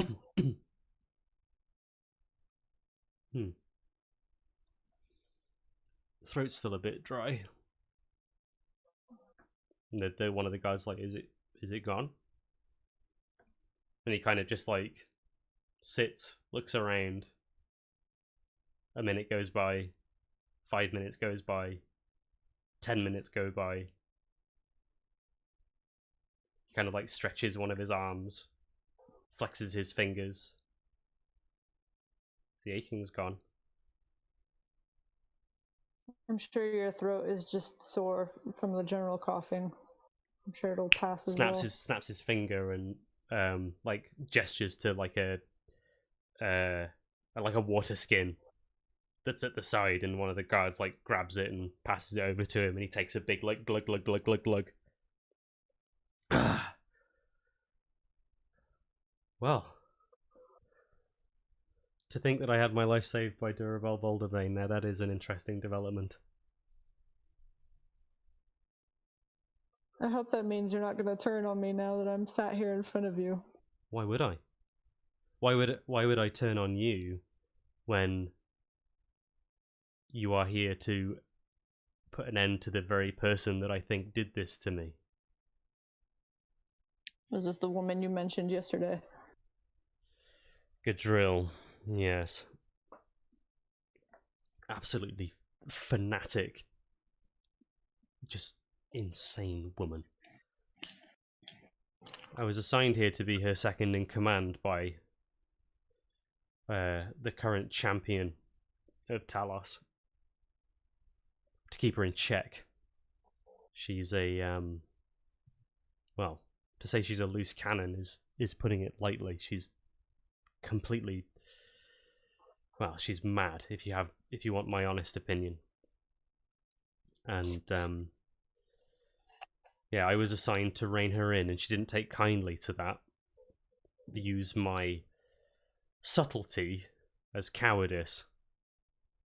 Yeah, I have no doubt that if my affliction was indeed a curse, like you say, and evidently by the magic that you've used, then she has bade her god do so, and therefore he is no god of mine now. Yes, many worshippers from my encounters they vary in fanaticism, but unfortunately it does not surprise me to hear such a tale. She believes that if she is not killing people in the name of Talos, her life is, well, she believes that if the members of the cult aren't killing people in the name of Talos, then they are dying for him. Yep, that sounds exactly right. With that being said, is there anything you need to know? I've already mentioned the quarters. How many are here? There are let me have a look.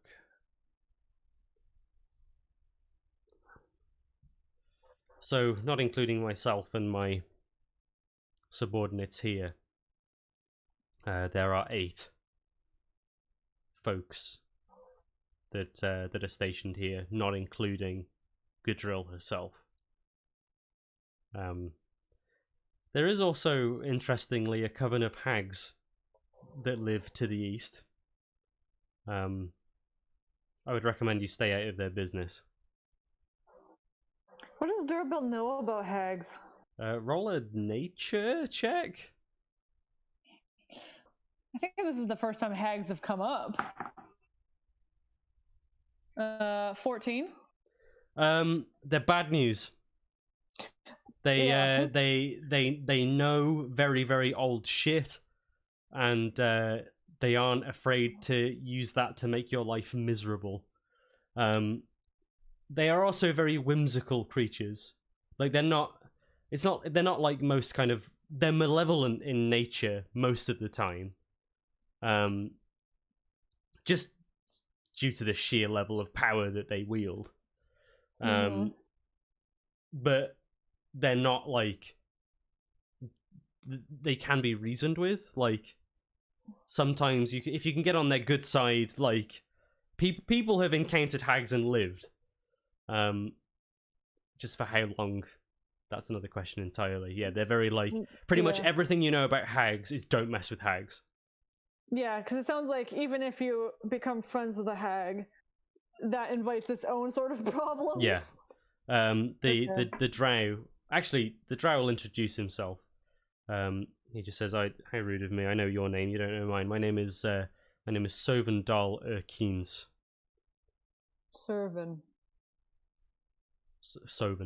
Dal. Soven, sorry. Soven. Okay. Yeah, we have a peculiar mutual protection pact with them, in that we bring them corpses and they don't kill us. Well, that's not my problem anymore. I have a favor to ask. I know you've already done a lot for me. What is it? But I have a feeling that it's not going to be a favor that you will carry unwillingly. Well, what? Talos is a god of retribution and anger. Maybe Gudril should feel that side of things. She couldn't bring herself to put an end to me directly. Probably because she knew she'd get in trouble with Faralleye. So I would argue that having the Stormlord place a curse on me is the greatest cowardice and the greatest disrespect to an upstanding Drow warrior such as myself. So, I think we return the favour. And he kind of reaches behind him, and he kind of like gestures for you to hold your hand out again. I do. He pulls out a dagger. It's a gnarly looking dagger. It's got like a decorative kind of handle that has like a golden thing kind of like spiraling around it. The blade is like curved, it's almost like a talon, and it's jet black. Is it one of those things where it immediately goes in my hand and I can tell, and I'm like, this thing is fucking magical? Yeah, he places it into your hand, and he says, "Consider this a token of thanks for what you've done for me. You're also welcome to anything in this room. There are some bits and bobs, my share of the spoils here. I have no need of it now. But take that dagger, and well, I think you know where it belongs." She kind of wraps her hand around it. It feels like spooky. like she holds it, and it's like you'll need to take some time. You need to take some time to identify it. But you can tell like immediately, like grasping it in your hand, this thing ain't fun. Okay. I will.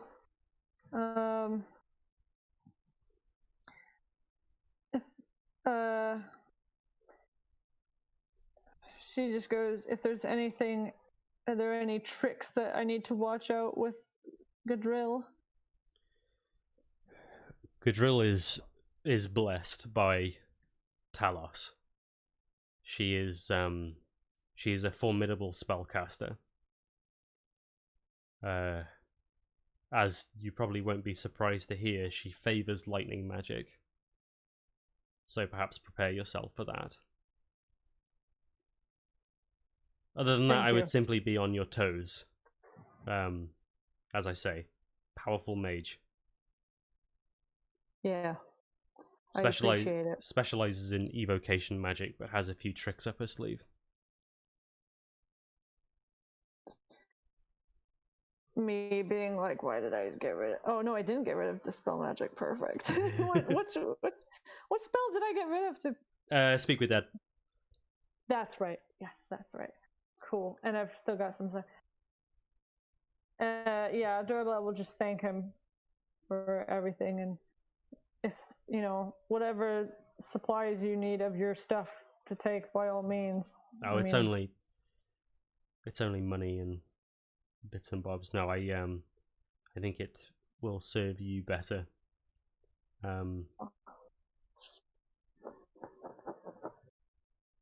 In fact, and he kind of gathers up. So now that he can like stand up, and it's weird. Like he stands up and he's like, "Oh, this is fun."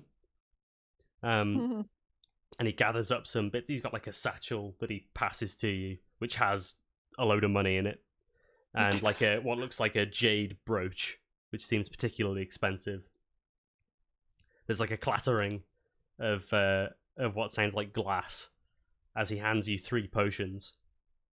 He says, "I was well, as you can see, I was using these to try and stave off the curse, but clearly that wasn't going to do me any good. So these will do you better than me." So these are 3 potions of greater healing. Oh shit! Use 1, get 3. I know, right? The gold is worth 250. Sorry, give me a second. Okay, 1, 2, 3. 250 gold. Yep. And the brooch is worth 500 gold. Okay, I'm gonna add that into my notes. Cool. 500G brooch. Save. Okay, sweet.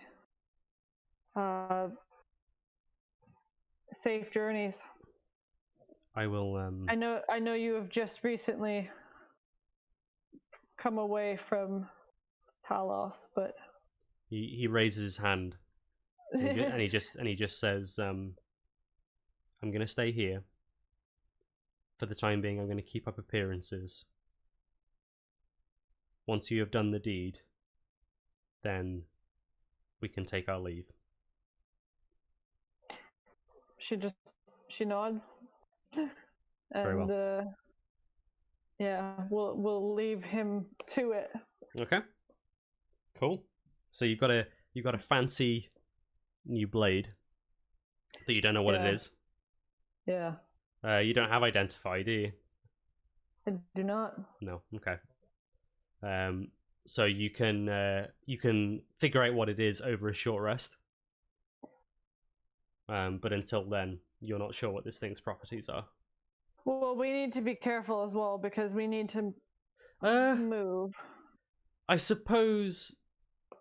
No, I suppose he would explain to you what it is. Actually, no. Yeah, that doesn't make any sense. Sovendal would explain to you what it is. So it's a dagger of venom. Right. Okay. So I'll add that into my equipment. It doesn't require attunement, so you can just add it to your character sheet right away. Essentially, it's a +1 dagger, and you can use an action to essentially coat the blade in poison. Like it generates a magical poison. Right, okay. The next time it hits something in the next minute, that creature has to make a DC 15 Constitution saving throw.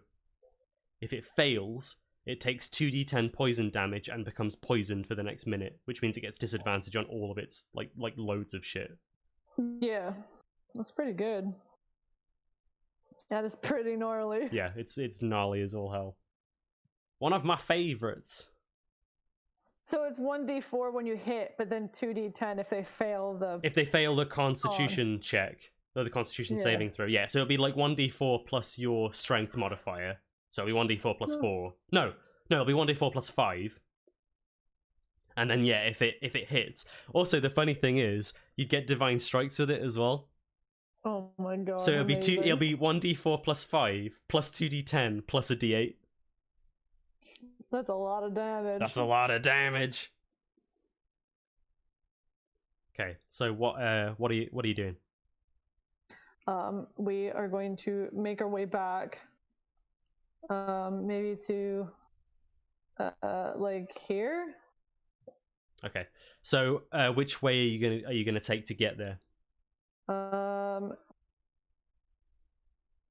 think Quinn would be like, maybe we should jump down and go around. Yeah, If the quarters is there, maybe we should avoid that.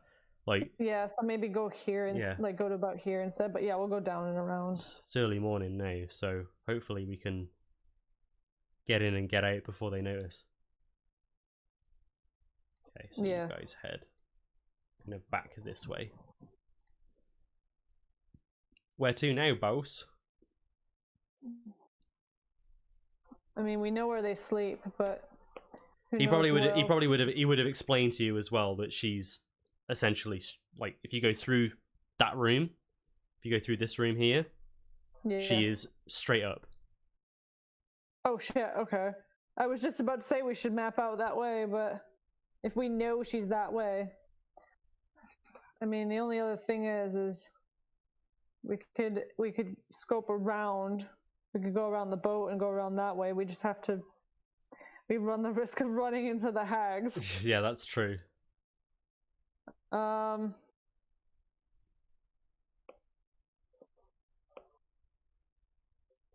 At this point, as you're discussing this, make a perception check.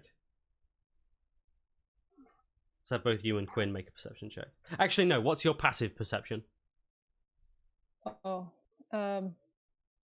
15. 15.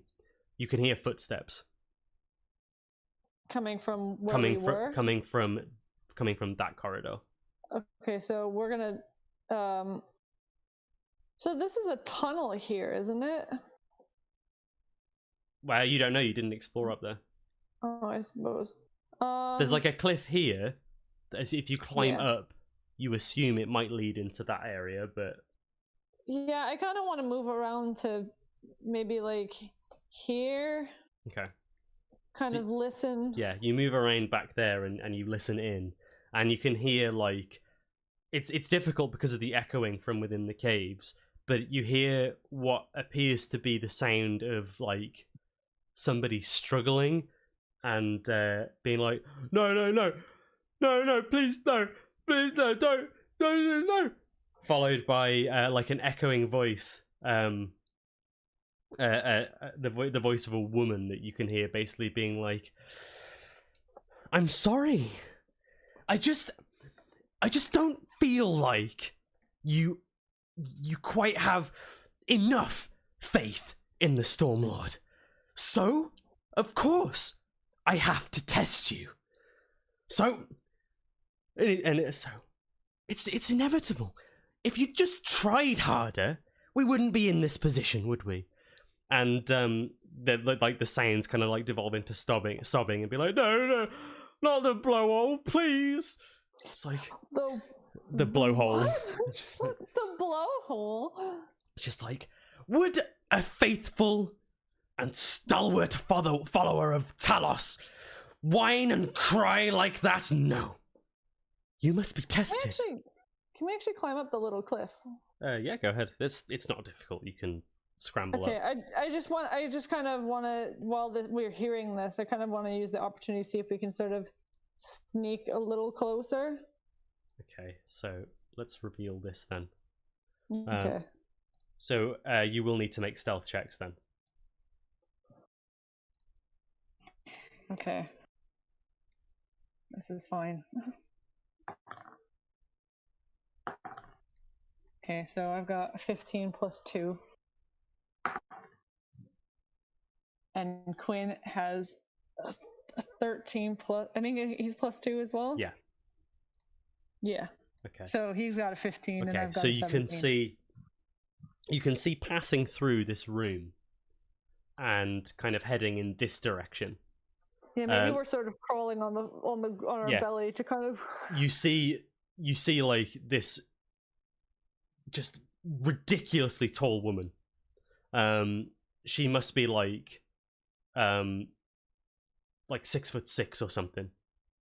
So not ridiculously tall, but for a human, ridiculously tall. Yeah. Kind of well built. She's got like long hair that kind of goes down over her face, kind of like bedraggled over her face, but you can clearly like see her eyes through the kind of bit that wisps over to the right hand side, and she just looks nuts. Like she's got the 1,000-yard stare sort of thing. Yeah. Pupils almost as big as her irises, just like yeah, blown out pupils, yeah. kind of wild. She's got she's got scars. She's wearing robes that are just like symbols of Talos everywhere. Tattoos down her arms of like lightning bolts, like all the way down, spiraling down. Yeah, there's no question about it that she is a very devout follower of Talos. Yeah. You can see like there's a bit of her like you can see like where her collarbone is. You can see somewhere, it almost looked like she's been stabbed, like impaled. And there's like a gnarly scar there, and it almost seems like she's taken a knife and then like added to it to make it a lightning bolt. Oh my god, okay. Yeah, and she's basically got this person by their hair, like they're like holding onto her hand, and she's dragging them along the floor.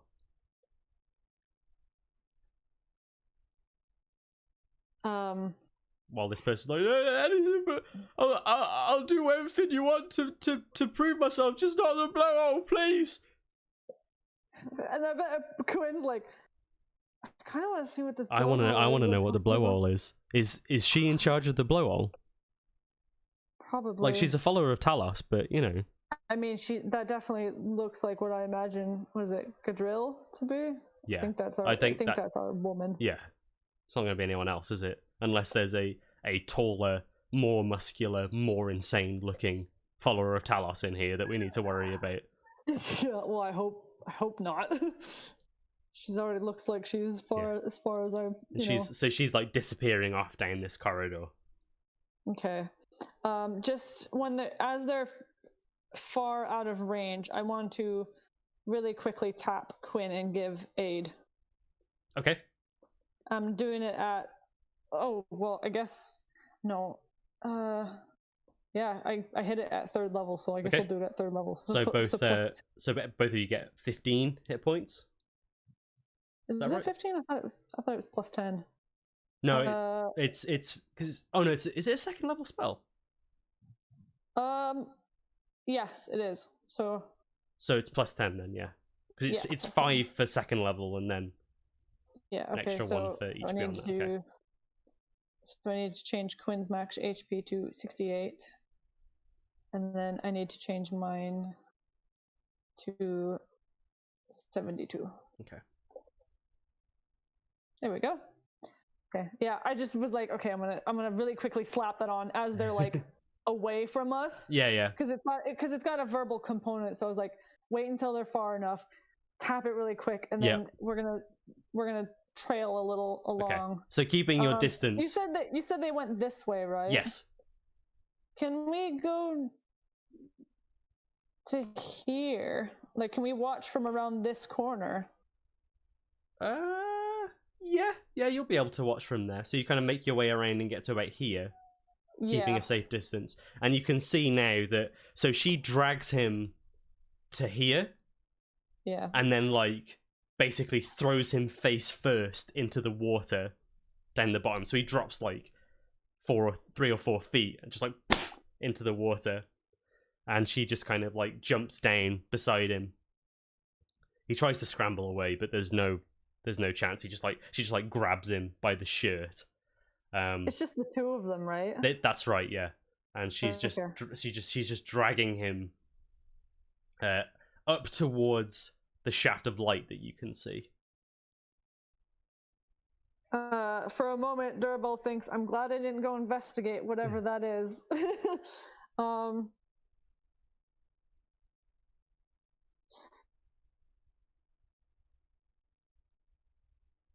She keeps going, and as she kind of gets to the precipice of where that circle is, she kind of like lets the guy go, grabs him by the shoulders and like pins him down into the water to a point where he's like, his face is like half submerged. Yeah. You can almost kind of like hear him kind of like burbling underneath the water as he's kind of like coming in and out. And she's basically like sinking all of her weight into him. And she just says, "It's not my place to judge your fealty to our lord. I leave it to the Storm Lord." And then she like gets up off him and then throws him into the circle. Where are we? D10.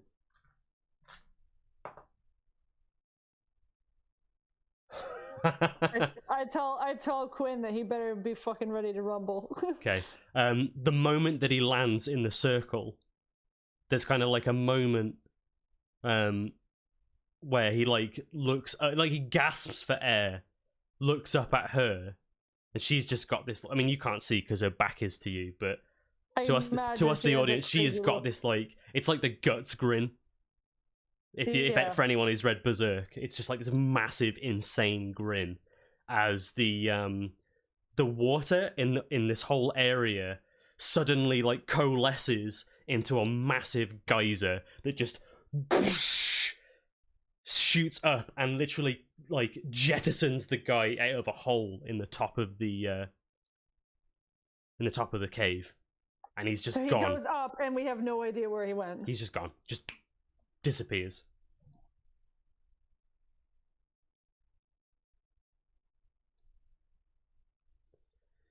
And you just kind of hear this murmur of, "Well, looks like my hunch was correct." And she turns around and starts walking back.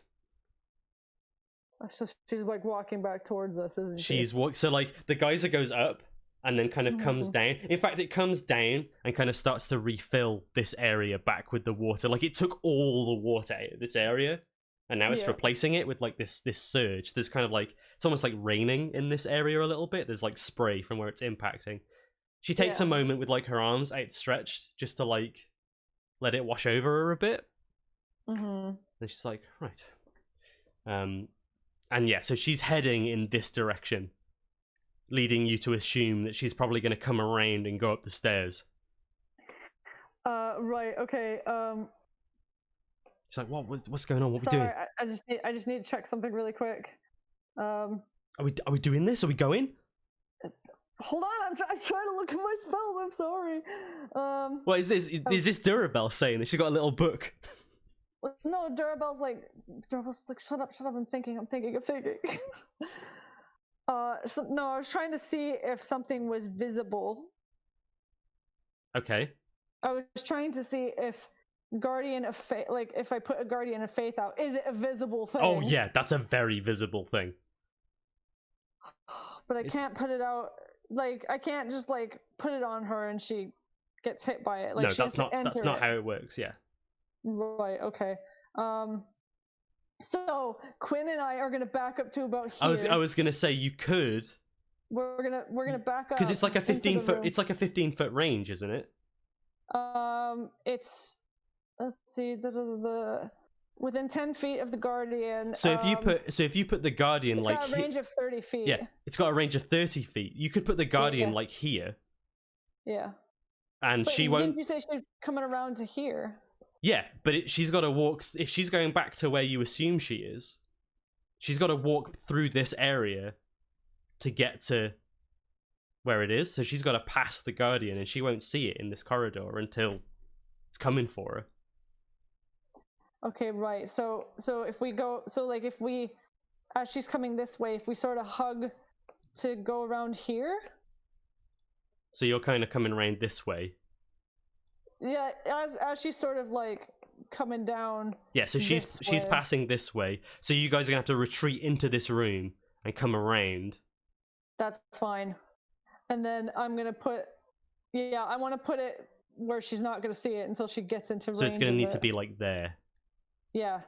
So I guess what we're doing is we're sort of sliding. We're kind of quietly moving along the wall. Try to move at the pace that she's moving at, so that we like stay out of her view. Okay. And then as we move, I'll set it down. Okay, so you cast Guardian. You cast Guardian of Faith. So you Oh murmur. my god! I actually use Guardian of Faith. I think you've been waiting for this moment all this time.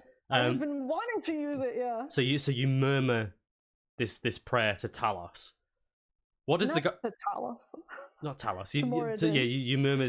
I've just said Talos so many times this session. You murmur a prayer to Moradin as you help me get the drop on this woman. Yeah. What does Guardian of Faith look like?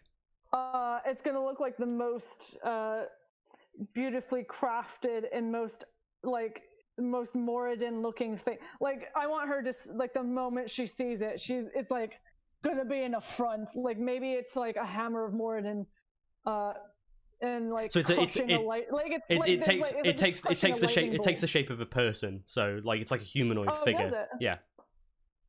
I'm pretty sure that's what it does. Yeah. It just says a gleaming sword and shield emblazoned with the symbol of the deity. Yeah, it's like a formless figure emblazoned with those. Yeah, but you can make it whatever form you want. Oh, okay. I was just gonna. Yeah. So I want it to be a spectral figure with like a hammer, like obviously a hammer of Moradin. Yeah. And like it's standing on top of like it's crushing a symbol of Talos underfoot. Amazing. It's got the hammer raised like majestic. Okay. Basically in a front. Okay, so for her eyes. So you drop it down. Now this thing is bright. Does it say that it sheds light actually? Guardian occupies a space. Gleaming sword and shield. The creature. No, it doesn't say anything about shedding light. Okay, so the way that this is going to go down. Is there anything else that you want to do while she's making her way over? I'm gonna tell Quinn to ready the because is a Guardian. Oh, sorry. Let me just check something on Guardian Faith. So when they enter the space, they take the damage for the first time, and then is it because within 10 feet of the Guardian for the first time on a turn must make this dexterity save. Creature takes 20 radiant damage on failed save, have as much on a save. The Guardian vanishes when it has dealt a total of 60. Yeah. So does that mean the first time it enters, it does damage, and then every turn it does damage? Every subsequent turn that it's in the area, yes. The reason why you were getting confused before is because you were trying to cast it on people, and that doesn't work. It's as long as. That's why I wanted to make sure, because it doesn't. Because all it says is it takes the damage when entering the space. It just doesn't really. It says Guardian vanishes when it's dealt 60 damage. Yeah. But I was just confused because it didn't say anything about like, and as long as it's in the space. Yeah, it doesn't. It does it once, and then in order to do the damage again, it has to leave the space and re-enter the space, or I guess move within the space as well. I don't know. It's a bit. The wording is a bit funny on it. Well, that's why I was confused, because you can't move it. No, you can't. It's because it's a guardian. Like that's what it does. It guards and does damage to anything trying to come into the space. No, but I guess it's hard to think that it wouldn't do damage. Okay. So in the space. read the wording. The wording says any creature hostile to you that moves to a space within 10 feet of the guardian for the first time on a turn. So it's not just if it moves within 10 feet of the guardian, it's if it moves within that space as well. So if it's already 10 feet within 10 feet of the guardian and then moves to another space within 10 feet of the guardian, it attacks again. Right. Does that make sense? So basically anything that moves, then it basically, if it ends its movement within the range of the guardian attacks it. Okay. Or if it ends its space within the range of the guardian attacks it. Okay, yeah. So I'm going to tell Quinn to ready the Dragon Slayer, because I think our plan is going to be, since we've sort of hugged this wall, that we're going to circle back around, and because she's going to come in here or at least get to about there and be like, oh, what the fuck? And we're going to try and catch her from behind, I guess. Okay, so you guys are going to loop around. Yeah. Okay. Are you going to do, so as you're like making your way around, so she kind of enters to this point, and you guys are moving around to like meet her almost. Are you going to do anything like on the way around? Like, is there anything else that you want to do to prepare for this fight? You haven't got a lot of time. I am going to. We've already. Guardian of Faith isn't a concentration, which is great. I am going to cast. Where the fuck is it? I'm going to cast Protection from Energy on Quinn. Okay. So yeah, you pop that on. That's concentration, isn't it? So yeah, you focus on that spell. It is. And then bang. Okay, Quinn is protected from energy. What form of energy? Lightning. What a surprise. That's all of my third levels gone. Hey man, you're making them do the work. I'm trying, yeah. And then Wait, I'm all of them. So what did you cast? Remove curse. I cast aid. I cast remove curse. Oh yeah, because you cast it at third level. Yeah. Okay. Yeah. Cool. Anything else? I am going to pull out my weapon. I'm going to pull out Ripple and just have it ready and get ready to cast. What is it? What about your Quinn nudges you and is like, what about the thing that you were given? The dagger. Yeah. I'll swap out the Ripple for the dagger. You say if we're gonna get the drop on her, it's the best time to use it, isn't it? Yeah, you're right. Okay, so I've got the dagger of venom in hand. Okay. Ready. So it takes an action to prepare. So do you want to prepare it now? Yes. Okay. So as you've set up the Guardian, protection from energy, dagger of venom.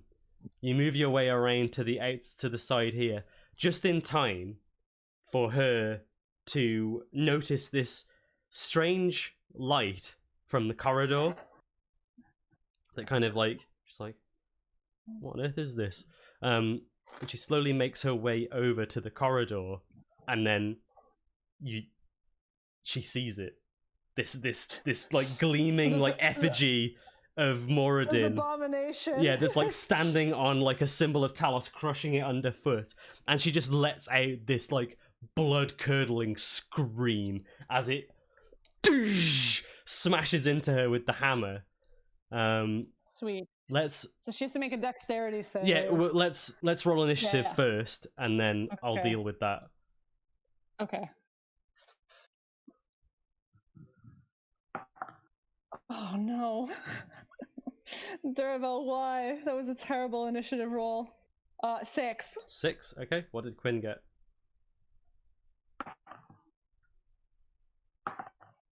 Oh, I'm so glad he's got advantage. He's got 16. 16, okay. Woo! Okay. So, yeah, the first thing that happens is the Guardian of Faith does its thing. So you said it's a dex save, yeah? It's a dex save of 16, yes. Ooh, that is a 9. So she takes just 20 damage straight up. She takes 20 radiant, yeah. So just so it's the first wave of Guardian.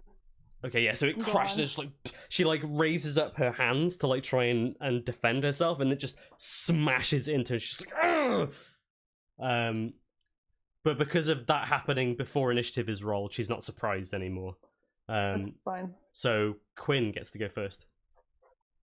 He's gonna go in and he's going to 2 attacks with the Dragon Slayer. So he's just straight in like. Yeah, like you might not be a dragon, but you're fucking big enough to be one. Okay, so first attack is a 17. 17 hits. Second attack is an 18. Both hit.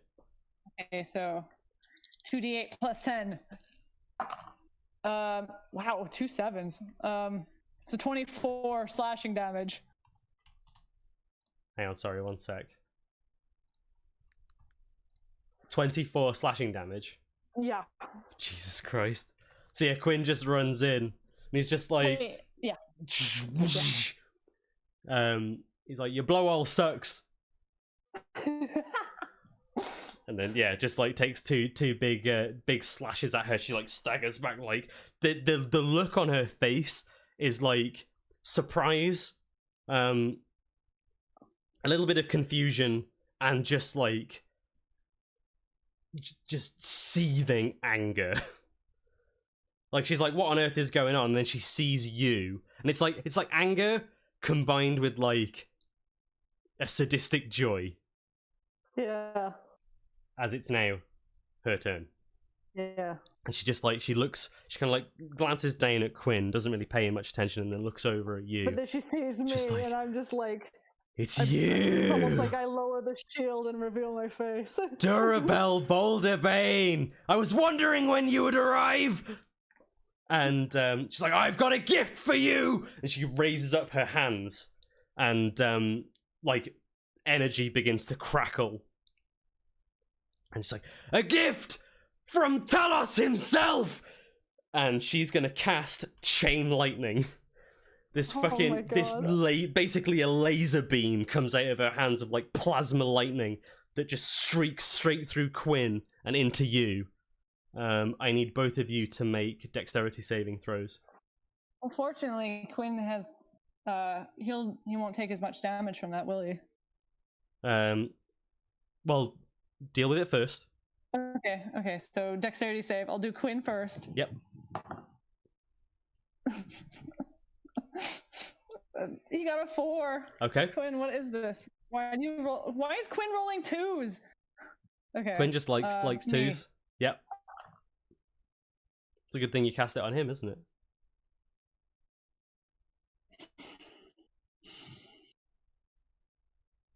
Emily, just tell me the number, please. I got 3. Excellent. So you both fail. Yep. Okay. I know you're pausing for dramatics, but we got it's not even dramatic. We got a game to run here.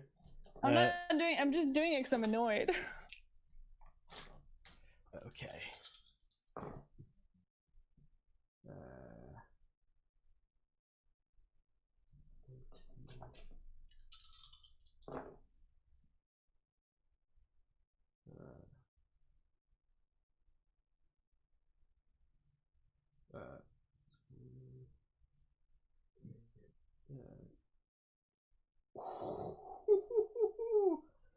Quinn takes 20 damage.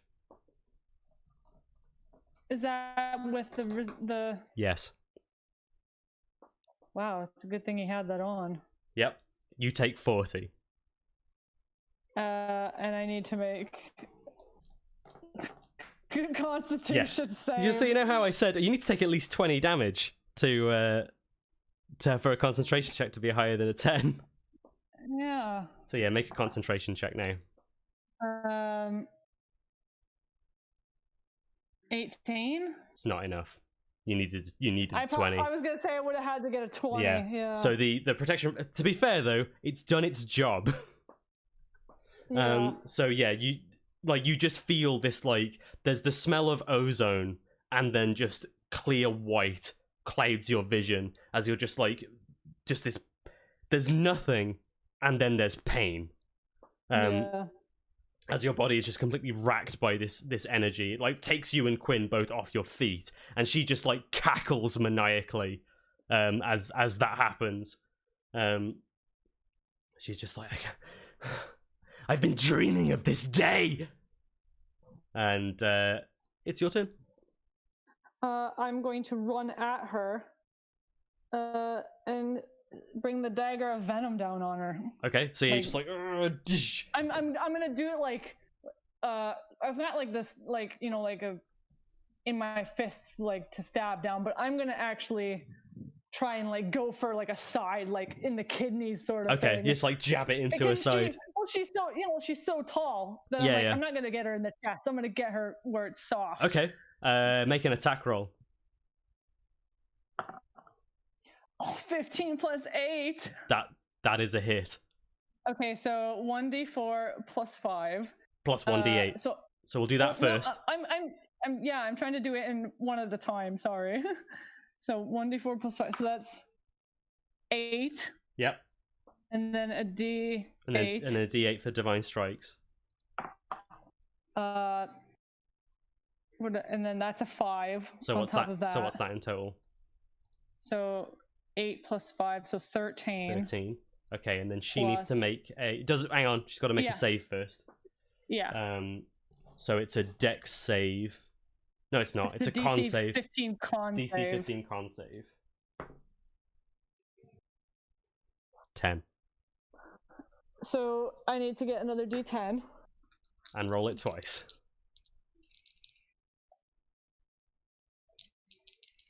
Two D10.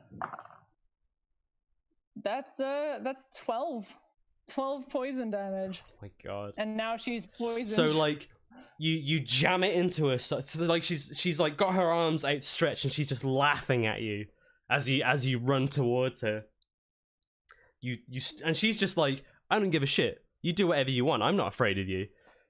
And she jams it. You jam it into her side, and she's just like, as in like that didn't hurt very much at all. There's this like glimmer of divine energy as it goes in, and she's just like, that was nothing. What are you doing? And then like there's like a moment of realization as you kind of see like the veins in her neck just turn black, and she's just like, what have you done to me?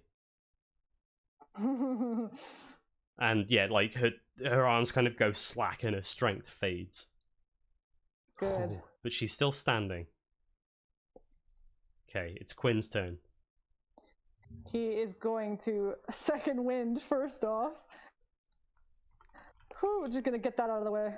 1d10 plus its level, so 1d10 plus 8.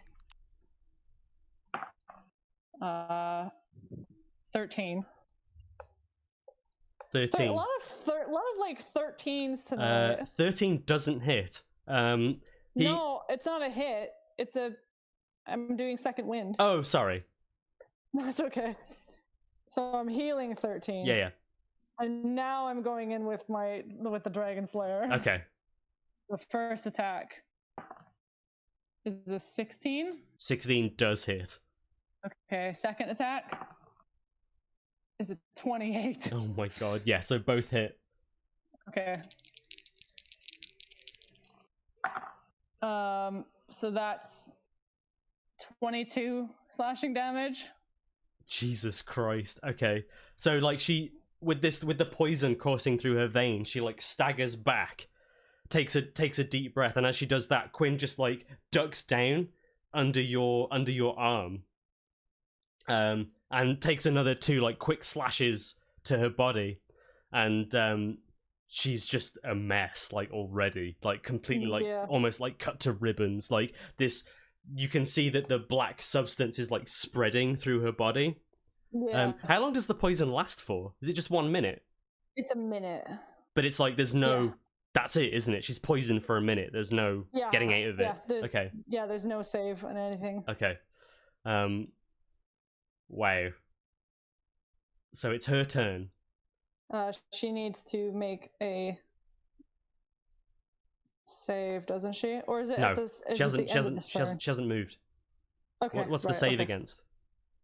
No, I was talking about Guardian, but I forgot she has to move. She has to move for Guardian to operate. Yeah. I think she will move, but she's going to move out of its space. So she's going to kind of well, no, because you're in. For her to move out of Guardian of Faith range. I kind of wanted to pincer her into it. So she looks at the Guardian of Faith, looks at you, and looks at Quinn. Kind of realizes that she's pinned. It's just like, no.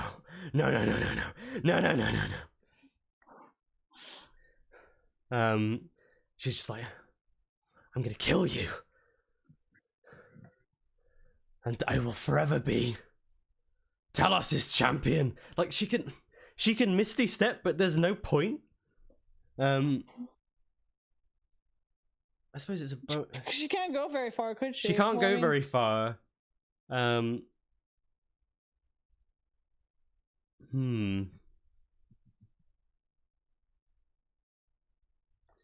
is she gonna do?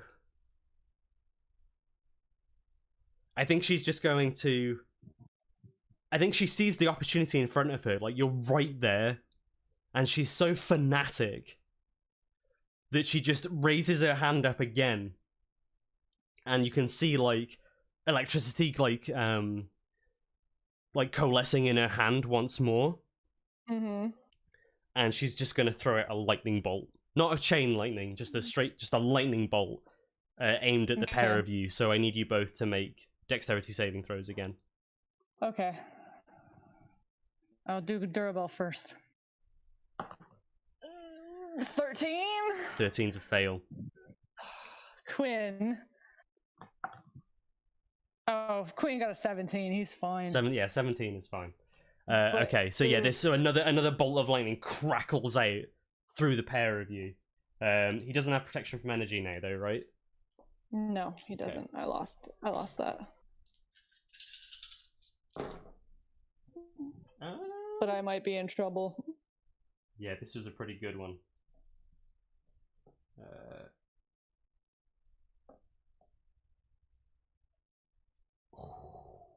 Jeez. Quinn takes 17 damage. Do I take 34 damage? You take 34 damage. As you just channel. I'm out. So I imagine you're out. So I imagine what happened there is she charges up the lightning bolt, like gathers the energy into her hand, and then basically like reaches out. She hasn't got very much strength left in her, like with the poison and how wounded she is.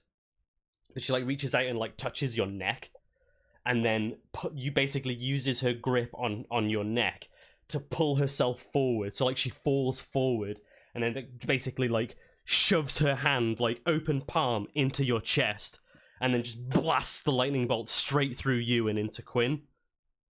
Okay. So it just kind of like your limbs kind of like splay out completely, and you just collapse to the floor. And like Quinn is kind of like darting all over Quinn. So yeah, you fall to the floor, and it's your turn. So make a death saving throw. She needs to do the dex save now. No, she doesn't. She's not moved out of its space. It's if she moves into a space that's controlled by the Guardian, but she's not moved. Does that make sense? Yeah, but I think it's a bit dumb. It is a bit dumb, but that's how the spell is worded. Hang on, let me look at it again.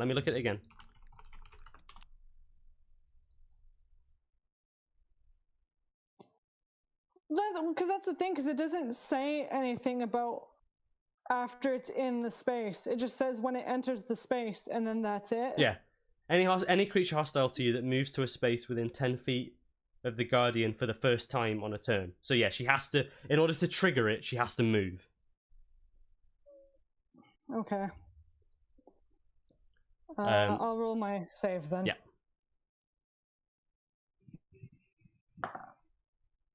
13. Well, 13. 16. Okay, yeah. No, it's a 13. It's death save, remember.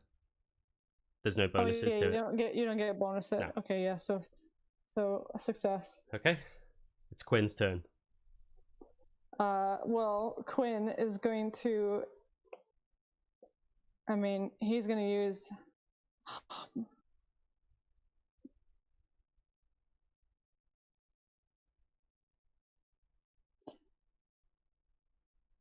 I mean, he's got to get her up, because otherwise I'm just going to be attacked down, and then that's it. The only thing that...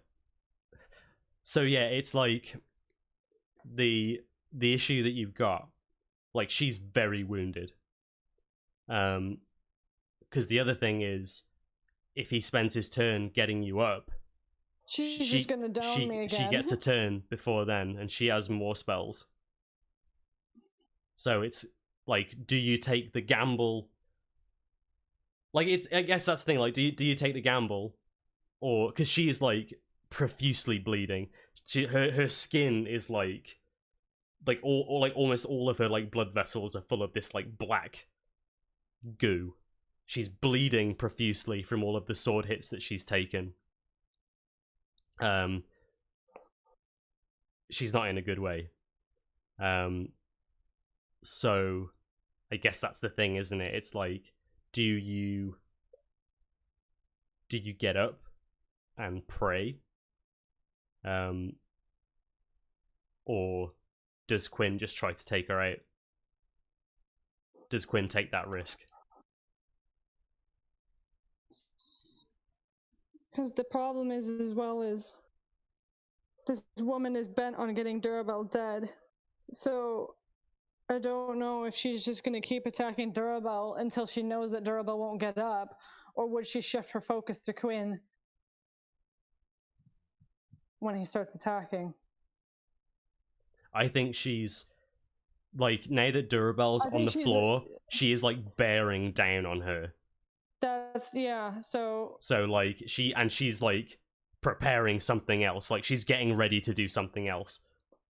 Yeah, because she's gonna want Durabel dead.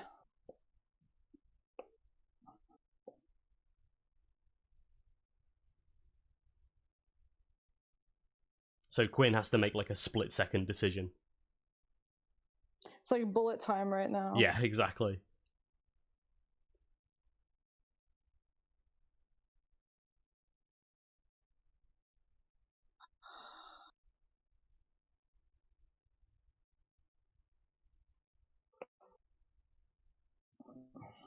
I think I wish she had an attack that. Wait. Okay. I think I know what you're gonna do.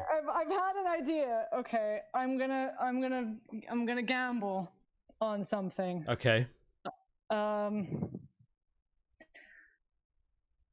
Quinn is going to attack, but he's not going to use, at least with one of the attacks, he's not going to use his sword. He's going to punch her. He's gonna halfling hello her in the gut. The target's knocked prone. Yeah, that's fine. Like I was really worried that the way I'd worded it would mean it would take up his whole attack, but no. So yeah, I'm happy to allow that. I'm happy to allow either the first one or the second one to be the halfling hello. I've got no worries about that. Okay, well, I'm gonna do the Dragon Slayer first. Okay. Just to be okay. Okay. So he takes the moment and he's like, yeah, Durabel's on the floor. Fucking god. Yeah, she's charging up, like this woman is charging up another spell, and she's just like cackling and screaming, like just bloody murder essentially. Yeah, and Quinn's just like, she's like, I'm gonna kill Durabel Boulderbane! Talos, are you watching?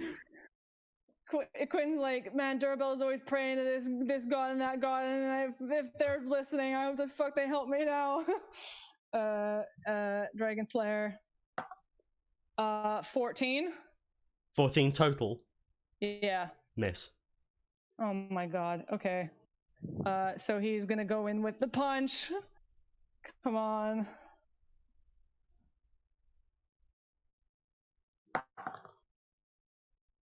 Uh, 23. It hits. So he just like fucking, he's gonna punch her like in the gut, so she like in the lower back, so she like keels backwards. Maybe he sort of goes for like where Durabel stabbed, to like just like, because I mean he could punch her in the cooch, but that doesn't seem like his thing. Yeah, so I imagine there being a moment where she's just like, I'm gonna kill Durabel Boulderbane, and then and Quinn is just like, hey, don't take your eyes off me, I killed a fucking dragon. Okay, and then she takes Boosh! 7. No, it's 7 plus 4, so 11 bludgeoning, and then she's knocked prone. Emily, you're not gonna believe this.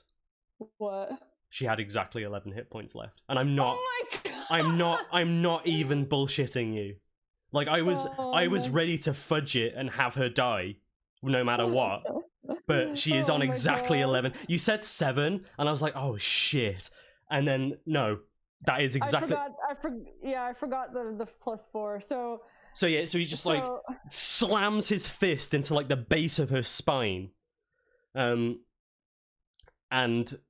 there's just a snap, and then like this black goo kind of, I'm shaking, Jesus Christ, this black goo just kind of like comes out of her mouth, which was probably blood at one point, but it's been replaced by this toxin, whatever it is.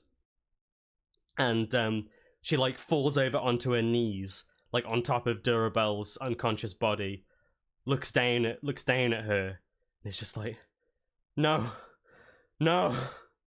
Talos. And she's like, with what little scraps of life she's got left, she's like clawing at Durabelle's. She's got no strength left in her, but she's like clawing at her face, like trying to tear out her hair, like basically just desperately trying to do anything that she can to deal as much damage as possible. But her strength has left her. Like the moment that she touches her skin, like her fingers just give way, and Quinn is just like, oh, fuck off, and just like shoves her to the side, and she's just like, no.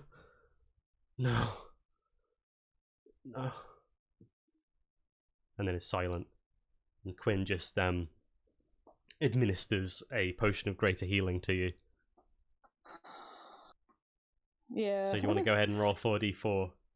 Actually, as Quinn's doing this, he can hear footsteps coming from down the corridor.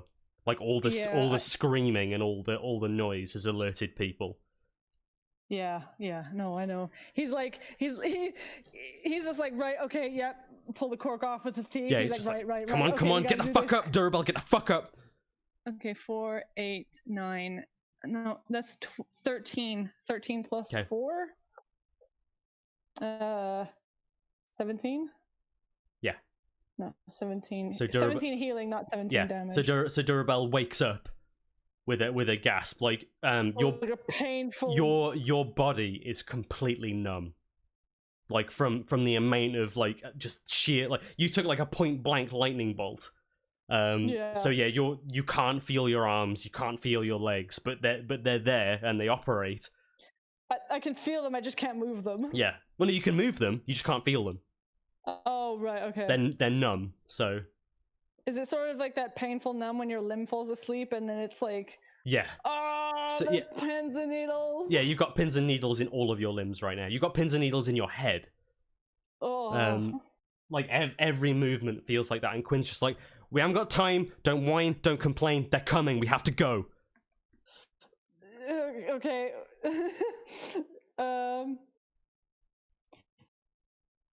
Yeah, Durabelle will just kind of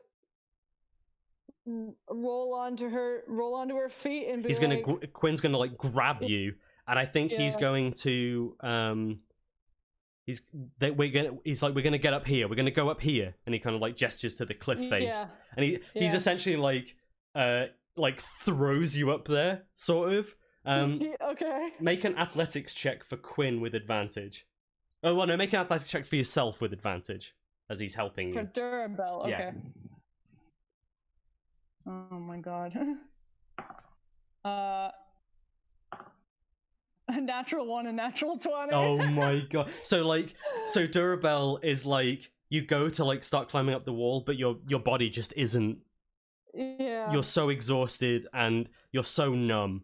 It's kind of like that shaking from all the the nerves firing. And Quinn is just like, oh, for fuck's sake, and he like gets down underneath you and hoists, like, he's not a very big lad, but he finds the strength within him to get you onto his shoulders.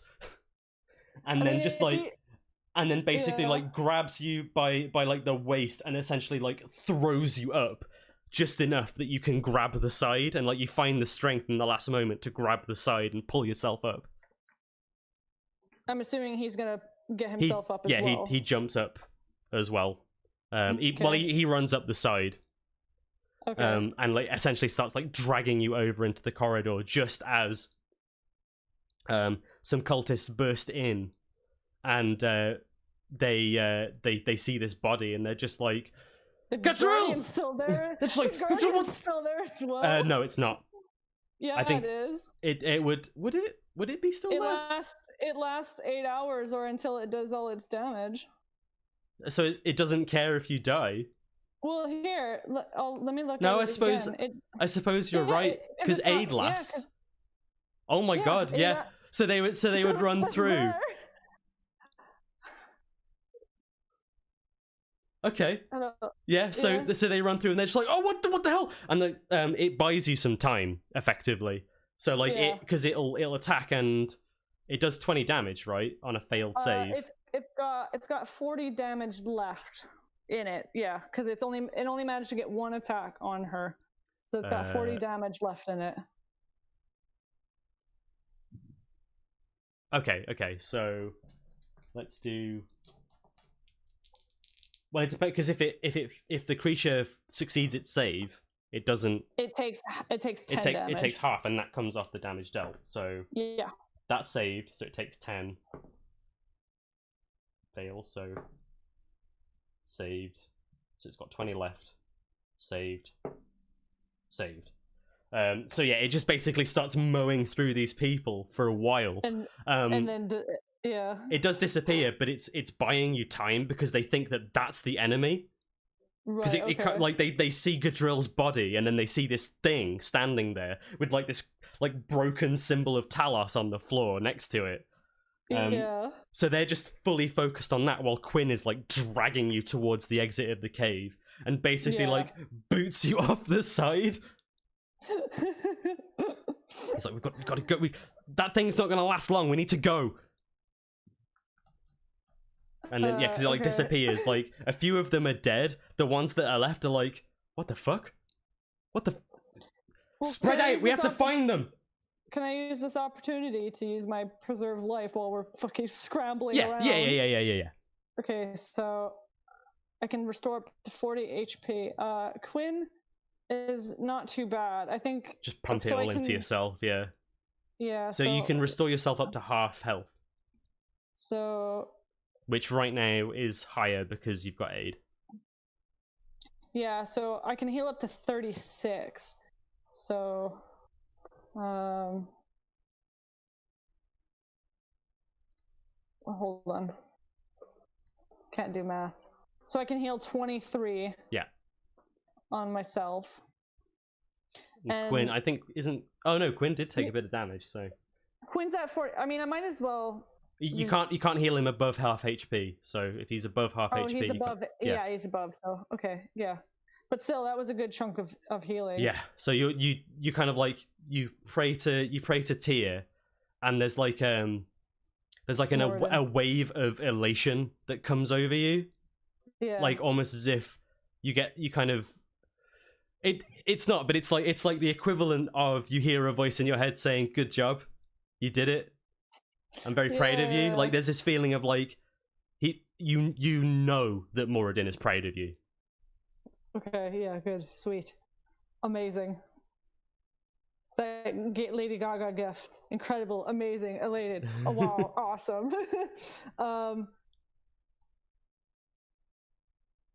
So some of them are dead and some of them are looking for us. I'm gonna look at Quinn. Yeah. So we try and make a break for it and take care of them if they find us. Or just deal with them all. How many did you say there were? That drow guy before? 8? He said that there were 8. We saw one of them get blasted away to wherever the hell. So 7. Guardian of Faith killed some of them. Took care of us. Quinn turns around. I was gonna say Durabel and Quinn look at each other and they're like, right, okay. If that's all it takes, let's go. Where did we get up to in the map? Just because you were get to like so like here on the beach? Quinn booted you off, so Quinn's at the top and you're at the bottom. Right, okay. And they're coming around now. They're heading this way, so they're heading to kind of your location. Okay, I'm going to ooh. Oh, I could. Guardian of Faith again. No, well, I could, but no. I was actually thinking of doing a more classic Durabel spell. 4th level Spirit Guardians. Yeah, man. Oh my god. Yeah, do it. Look at, just I look 4th at level Quinn. Spirit Guardian and then just run at them. Yeah, yeah. I look at Quinn, and then I Quinn hold looks up at my you. symbol, and then the birds appear. Quinn's just like, yeah, boy. He just kind of he like cups his hands together, and using like the echoes, he turns to face into the caves, and like waits for a moment after the wave breaks, and just like, Talos is shit. And it just echoes through the whole cave system as three guys appear, like three like cultists wearing like robes emblazoned with the symbol of Talos appear. They've got like daggers, they've got like short swords, and they've got like bows and arrows behind their back, because I mean they're wearing robes, but they're kind of made of leathers and hide and stuff. Yeah, they've got some protection. Yeah, and they see you, and they hear that, and they all immediately like draw and get ready to attack. Sweet. Are we still in initiative? We need to re-roll initiative. Okay. And I need to mark like a load of these characters as dead. Oh my god, Durabelle with the really low initiatives. She's wearing heavy armor. She's slow. It's fine. But she's not encumbered by it. No, I know, but still, like, yeah, she's not going to be as nippy as Quinn, is she? No, especially not after these rolls, because Durabelle got a 7 and Quinn's got a 14. Okay, 7. Quinn got 14. But I've got Spirit Guardian, so it's okay. Well, you're still going before they do. Oh, amazing. So I'm trying to remember the exact order that. So I know that one of them failed against the Spirit Guardians, the Guardian of Fate. So one of them is dead. One of them is definitely dead, or at least not present. One of them got killed by the Guardian of Faith. So there's 1, 2, 3, 4, 5, 6. We'll say for posterity, one of them is dead. So that's 20, 40 damage. Yeah, that makes sense, because then it's dealt it 60 damage in a way that makes sense. So there are 5 enemies. Okay. And Quinn gets to go first. Quinn is going to he's got his fucking sword, man. He's ready to go. So he'd have to jump down. So 5, 10, yeah. 15, 20, 25. 25 feet? Yeah, he can get in melee range with someone. He's gonna go in and he's going in with the because he's not got a shield, does he? Yes. He does. Yeah. Oh, he does. Yeah, plate and shield. Okay. No, that's fine. I was thinking about having him two-handed, but no. I mean, you can do that if you want. Just lower his AC by 2. If he's feeling like particularly like, let's fucking go, boys. Yeah. Okay. He's running, and as he's running, he literally like throws his shield away. He's like, let's go. Okay, so he's got 18 AC at the moment. Yeah. Well, that's a 24 on the first swing. That hits. That's a natural 20 on the second.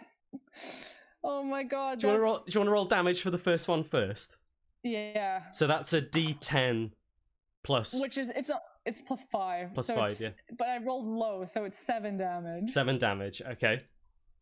And then now 2d10 for the fucking whirlwind attack. I'll just roll this one twice. 9.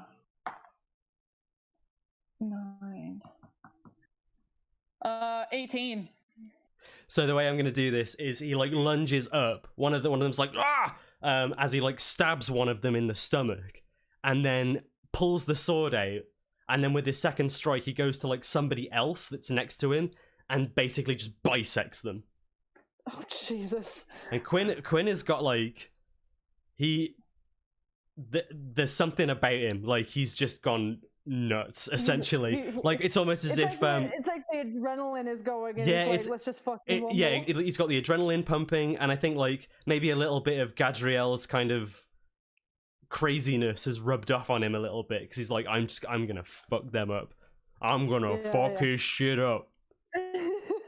Okay, so that's Quinn's turn. So one of them is like ah, and is like heavily bleeding. One of them's dead, and now it's your turn. Well, Durabelle is going to well, she's gonna basically move in at them. She's gonna do the same get thing. in I range. imagine she's gonna do something similar. Yeah, well, She is going to she's not going to two-hand, but Yeah. she is going to go in with Ripple. I imagine like Quinn is like they're going nuts, and like Durabel is like not slowly walking towards them, but walking towards them with purpose. Like, oh, you're approaching me. yeah, like you're like I am retribution, and I'm coming for you. I don't know if a 12 hits though. A 12 does not hit, no. But that's okay because they've still got to contend with Spirit Guardians. It's now their turn. So why don't you go ahead and roll? Why don't you go ahead and roll damage for Spirit Guardians first, and then Okay, I'll roll so- their saves. Okay, so Spirit. So it's 4d8. Oh my, It's a yeah, good 'cause thing it's I fourth pulled level, out. isn't it? You just Yeah, It's a good thing I pulled out a bunch of d8s before. Oh wow, that's really bad. It was 9. 9. Okay. Yeah. I rolled 4 d8s and got 9. Okay, first one. 9? Save of. It's wisdom, isn't it? It's a wisdom. Wisdom save 16. Yeah. Okay, so the one that Quinn stabbed, Yeah. dead. Okay. Uh, I was thinking maybe they're not chickadees this time. natural 1.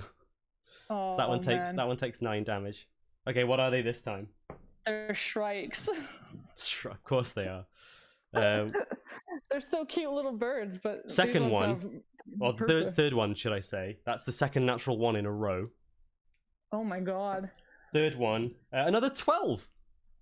12, 1, 1, 12. Amazing. So one of them died. Well, like the shrikes just like buzzsaw them apart. And the ones that remain look like ruined, essentially. Mm-hmm. And like they're basically being ripped to pieces by these Yeah. shrikes. And I think they all look at each other and they're just like Talos. Control's dead. And then you hear a familiar voice say, "Stand down." The three of you. As Sovan Dahl kind of emerges with the two guards on either side of him. And they all kind of like, they all whirl around to see this drow kind of looking much more like... much more alive Yeah, than he was. he's cleaned up a bit. And he says, the way I see things, you have very few options. You either die here, or we'll see what Talos really thinks of you. Perhaps with a trip to the blowhole. And they all, like the three of them, kind of look at each other. They look at you, and they look at Quinn. Quinn is like, just he's got like he's like vibrating. yeah, with a sword exactly. in Like hand. he's like shaking, and he takes one of his hands off his sword and then like runs it down his face, and his face is just now like covered in blood. He's just like, I've killed a dragon, you know. Quinn is kind of scary. I like that's his catchphrase now. Yeah, I killed a dragon, dude. Let's not like skirt over the fact that he basically blew himself up to kill a dragon, but never mind. But what's important is that he did it. Yeah, by throwing a necklace of fireballs at the floor. Hey man. So yeah, Yeah. these guys, the ones that remain surrender.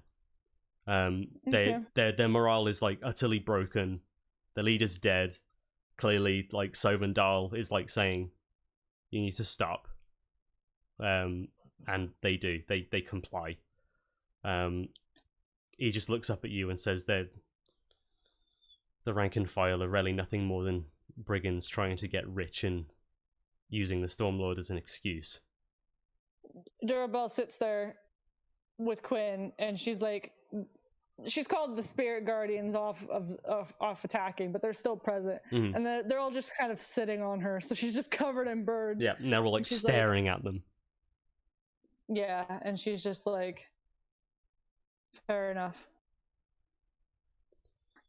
Well,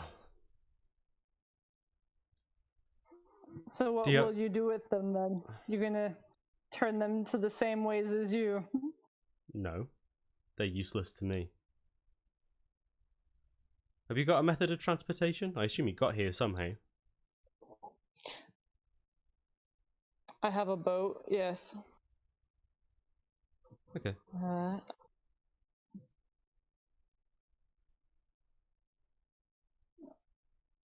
I don't. How many people could fit on the boat? I think only four people can comfortably fit on the boat. I don't have the boat stats up anymore. I will bring up the boat stats. Bring up the boat. Sweet. Capacity: two crew, two passengers. So like four people. I would almost say maybe we could get 5 because Quinn is tiny. So Sovendal or small. Sovendal says, take my subordinates with you. Because I assume you explained to him that you're going to the ice floe. Yeah. So yeah, Sovendal says, take my subordinates with you. And then if you don't mind coming back and picking me up, I'll wait here with these 3. I think they can stay here. What do you think? They can find their own way back. They have their lives. That much they can be thankful for. I think that's a fair trade. Very well. It shouldn't take too long to get back. It didn't take us too long to row out here. Gadril had some possessions in her quarters that she was particularly fond of. I'm going to find them. All right. We will be back. We will see you shortly. So to scrub ahead, yeah. You go back to the ship and you explain to Christoffen that you're going to go get some. You've got some passengers. You let them onto the ship. You got to go back and pick somebody else up. Yeah, I'll be like, if you want some extra payment, I've got some gold on me. Honestly, he's just shocked to see that you've come back. He's like, I saw that there was commotion on your way there, on the rowboat. I saw you capsize a couple of times, and but yeah, he's very surprised. But he's just like, let's just get the hell out of here. And he kind of recognizes the 2. You can see that there's like a look of recognition of the 2 people that have come on the ship. Yeah. They kind of exchange a knowing glance, but it doesn't go any further than that. Yeah. And then you go back and you pick up Sovendal. And as you're on the rowboat making your way back, you let Quinn handle that. He's got all this excess energy, so he's like, row in the boat. Yeah. Duravel's a bit like, I'm a little tired from all that lightning in the face. Yeah. So Sovendal hands you like a chest, basically, like a kind of a medium-sized chest.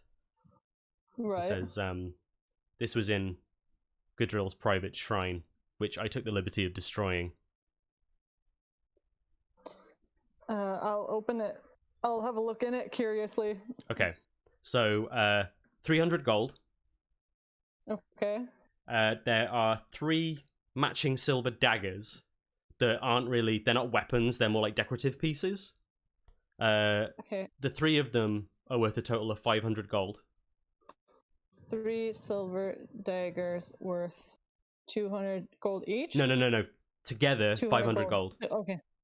No, 500 gold in total. 500, okay. They're a set. So and then there is a ring that is magical. Magic ring. There is a wand that is magical. Magic wand. And a potion. Do I know what it is, or is it an unidentified potion? You can identify a potion just by tasting it. Okay, I'm gonna taste it. So it's it looks like a healing potion. At least just looks like a regular potion of healing at first. But you notice that the crimson hue is like pulsating. almost like a heartbeat. It's a potion of vitality. Ooh. Fancy. Yeah, it's so it basically as soon as you drink it, it removes any exhaustion. Oh shit. It removes all exhaustion, cures any disease or poison affecting you, and and for the next 24 hours, if you spend hit dice, you get the maximum healing for that hit dice. Oh, that's pretty good. Yeah, it's pretty badass. It's very rare. So it's worth a lot of money. We'll say kind of like while you're rowing, you have enough time to identify what else is there. So the ring is a ring of warmth. Ring of warmth. While it requires attunement, but so long as you're attuned to it and you're wearing it, you have resistance to cold damage. Oh, I suppose that makes sense. Yeah, because you're warm. And you and anything you wear and carry are unharmed by temperatures as low as minus 50 degrees Fahrenheit. Damn, that's pretty cold. Yeah, so you're... if only you'd had that before fighting Cryovane, eh? Yeah, right? And the wand is a wand of magic missiles. Yes! Everyone's favorite. So it's the one thing I can use on Tosetsu to attack at range. Yeah. So as you kind of like take your time, and as you're doing this and inspecting everything and identifying it all, Sovendal. I mean, I'm probably telling him what it is too, like, as I figure it out. And Sovendal kind of talks to you about how this was basically the nerve center of the cult's operations in this area. So by taking a drill out and essentially you've essentially ripped the spine out of the Cult of Talos on the Sword Coast for the time being. Good. Any plans that they had to establish new shrines or accumulate funds, because this racket that they had, basically they would lure ships in and then steal everything. And that was kind of how they accumulated items and weaponry and all their stuff. So basically their supply line is gone, because they would also fence things and sell stuff to people. So it's like this criminal thing where that's how they got their money and their resources to be able to establish shrines, get all this magical stuff that they were using to essentially do what they did at the wayside and all of this. So yeah, good work. Thank you. I'm not sure what I'll do now. I don't think maybe find a slightly more honest living. Well, we'll see. I don't think this area takes kindly to my type. So I'll see. I'll see if I can find somewhere to belong. Well, depending on if you're looking for mercenary work, Leilon is currently in need of some aid. If you have nowhere else to turn, I'm sure they might not turn away another set of working hands, or at least for protection. I appreciate the offer. You do understand what I am, correct? A drow. Indeed.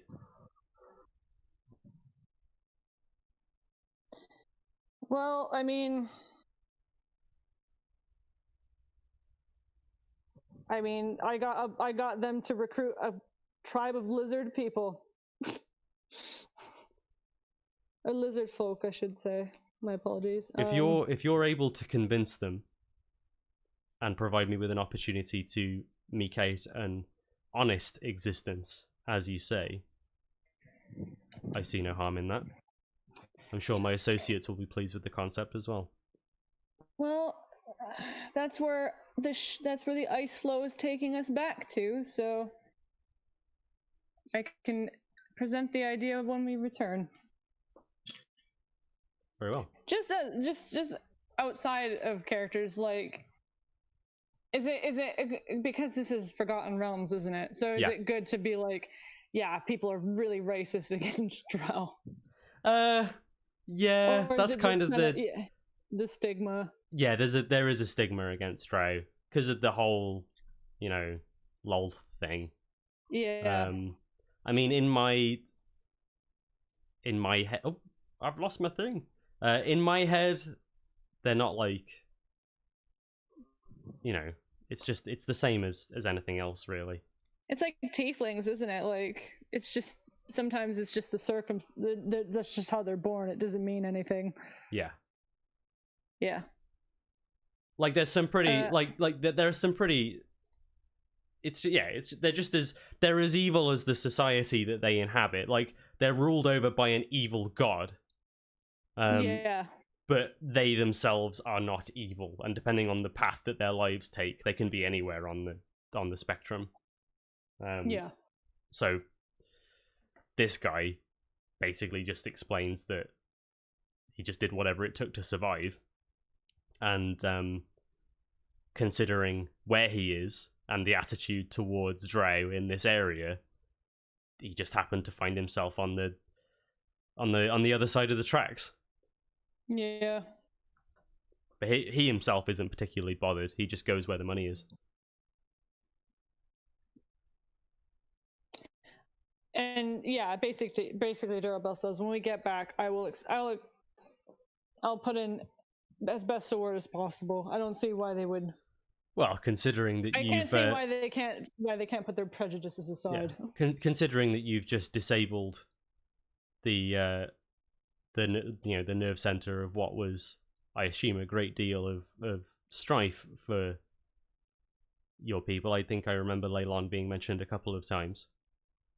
I would like to think that your word would carry some weight. I'd like to think so too. There's an awkward moment aboard the ice floe where Sovendal recognizes Christoffen as well. Right. All he says is they kind of like pass by each other, and Christoffen for a moment he's like ready to be like, no, you can't let him on here. And Sovendal just says, it's over. You're free now. And Christoffen kind of like furrows his brow. Like this like Sovendal's an elf, right? So he's pretty tall, but Christoffen is massive, just like this huge He's white a dragonborn. big dude. Yeah. With his floppy fishing hat on. And he kind of like furrows his brow as if for a second to be like, what are you talking about? And then Sovendal just points over his shoulder and it's like, she put an end to everything. It's over. The whole operation's done. There's no reason for you to stay here anymore. And there's a moment where he kind of like passes that through in his head, and he just looks up again and is like, will the nightmare stop? And Sovendal just shrugs, says, well, that we'll have to see. And Christoffen doesn't say anything else after that. He doesn't argue. He just turns and is like, right, let's head back. And away we go. Yeah. So we will close out this chapter of Durabel's story with the ice floe making its way back towards Leylon, where a celebration is surely waiting for her, whether she wants it or not. But that's how it is with her. She gets back and they're just like, we're ready to fucking party. Yeah, man. Oh my god. Oh my god. That's it. You did it. I made it to level 9. You made it to level 9. Congratulations. You won.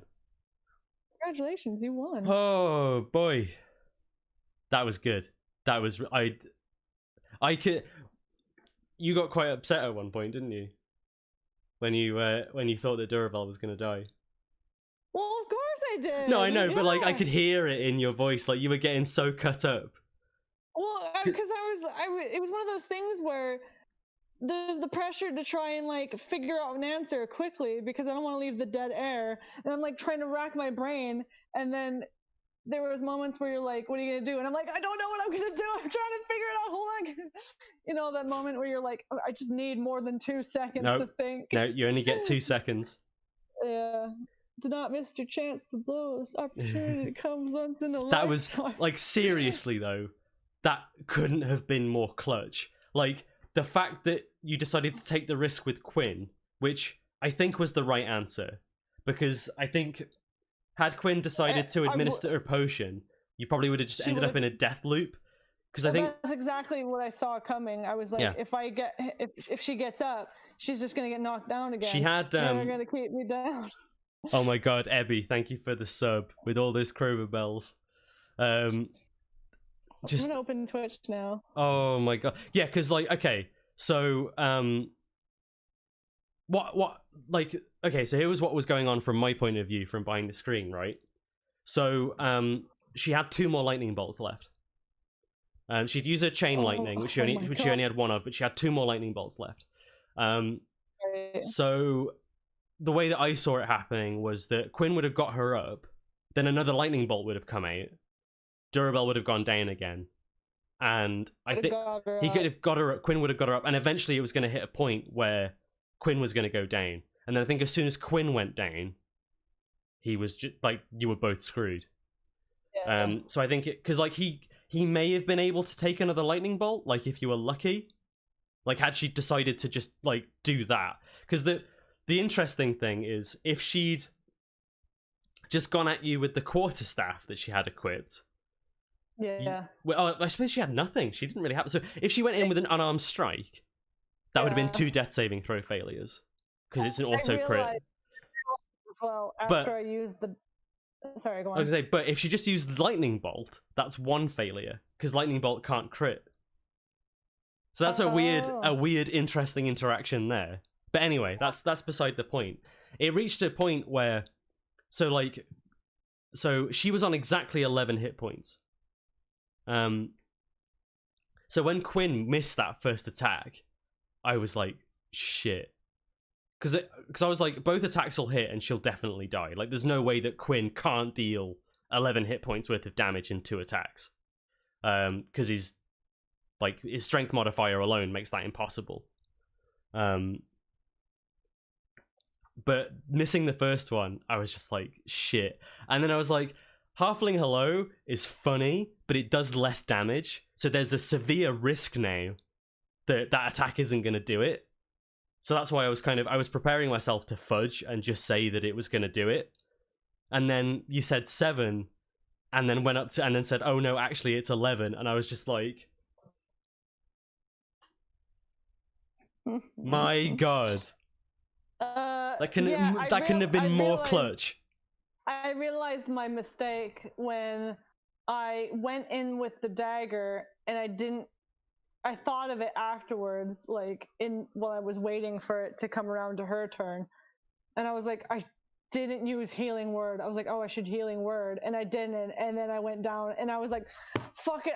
If I had healing word, I probably wouldn't have gone down from that. But that was a lot of damage though. Like the chain lightning alone was ridiculous.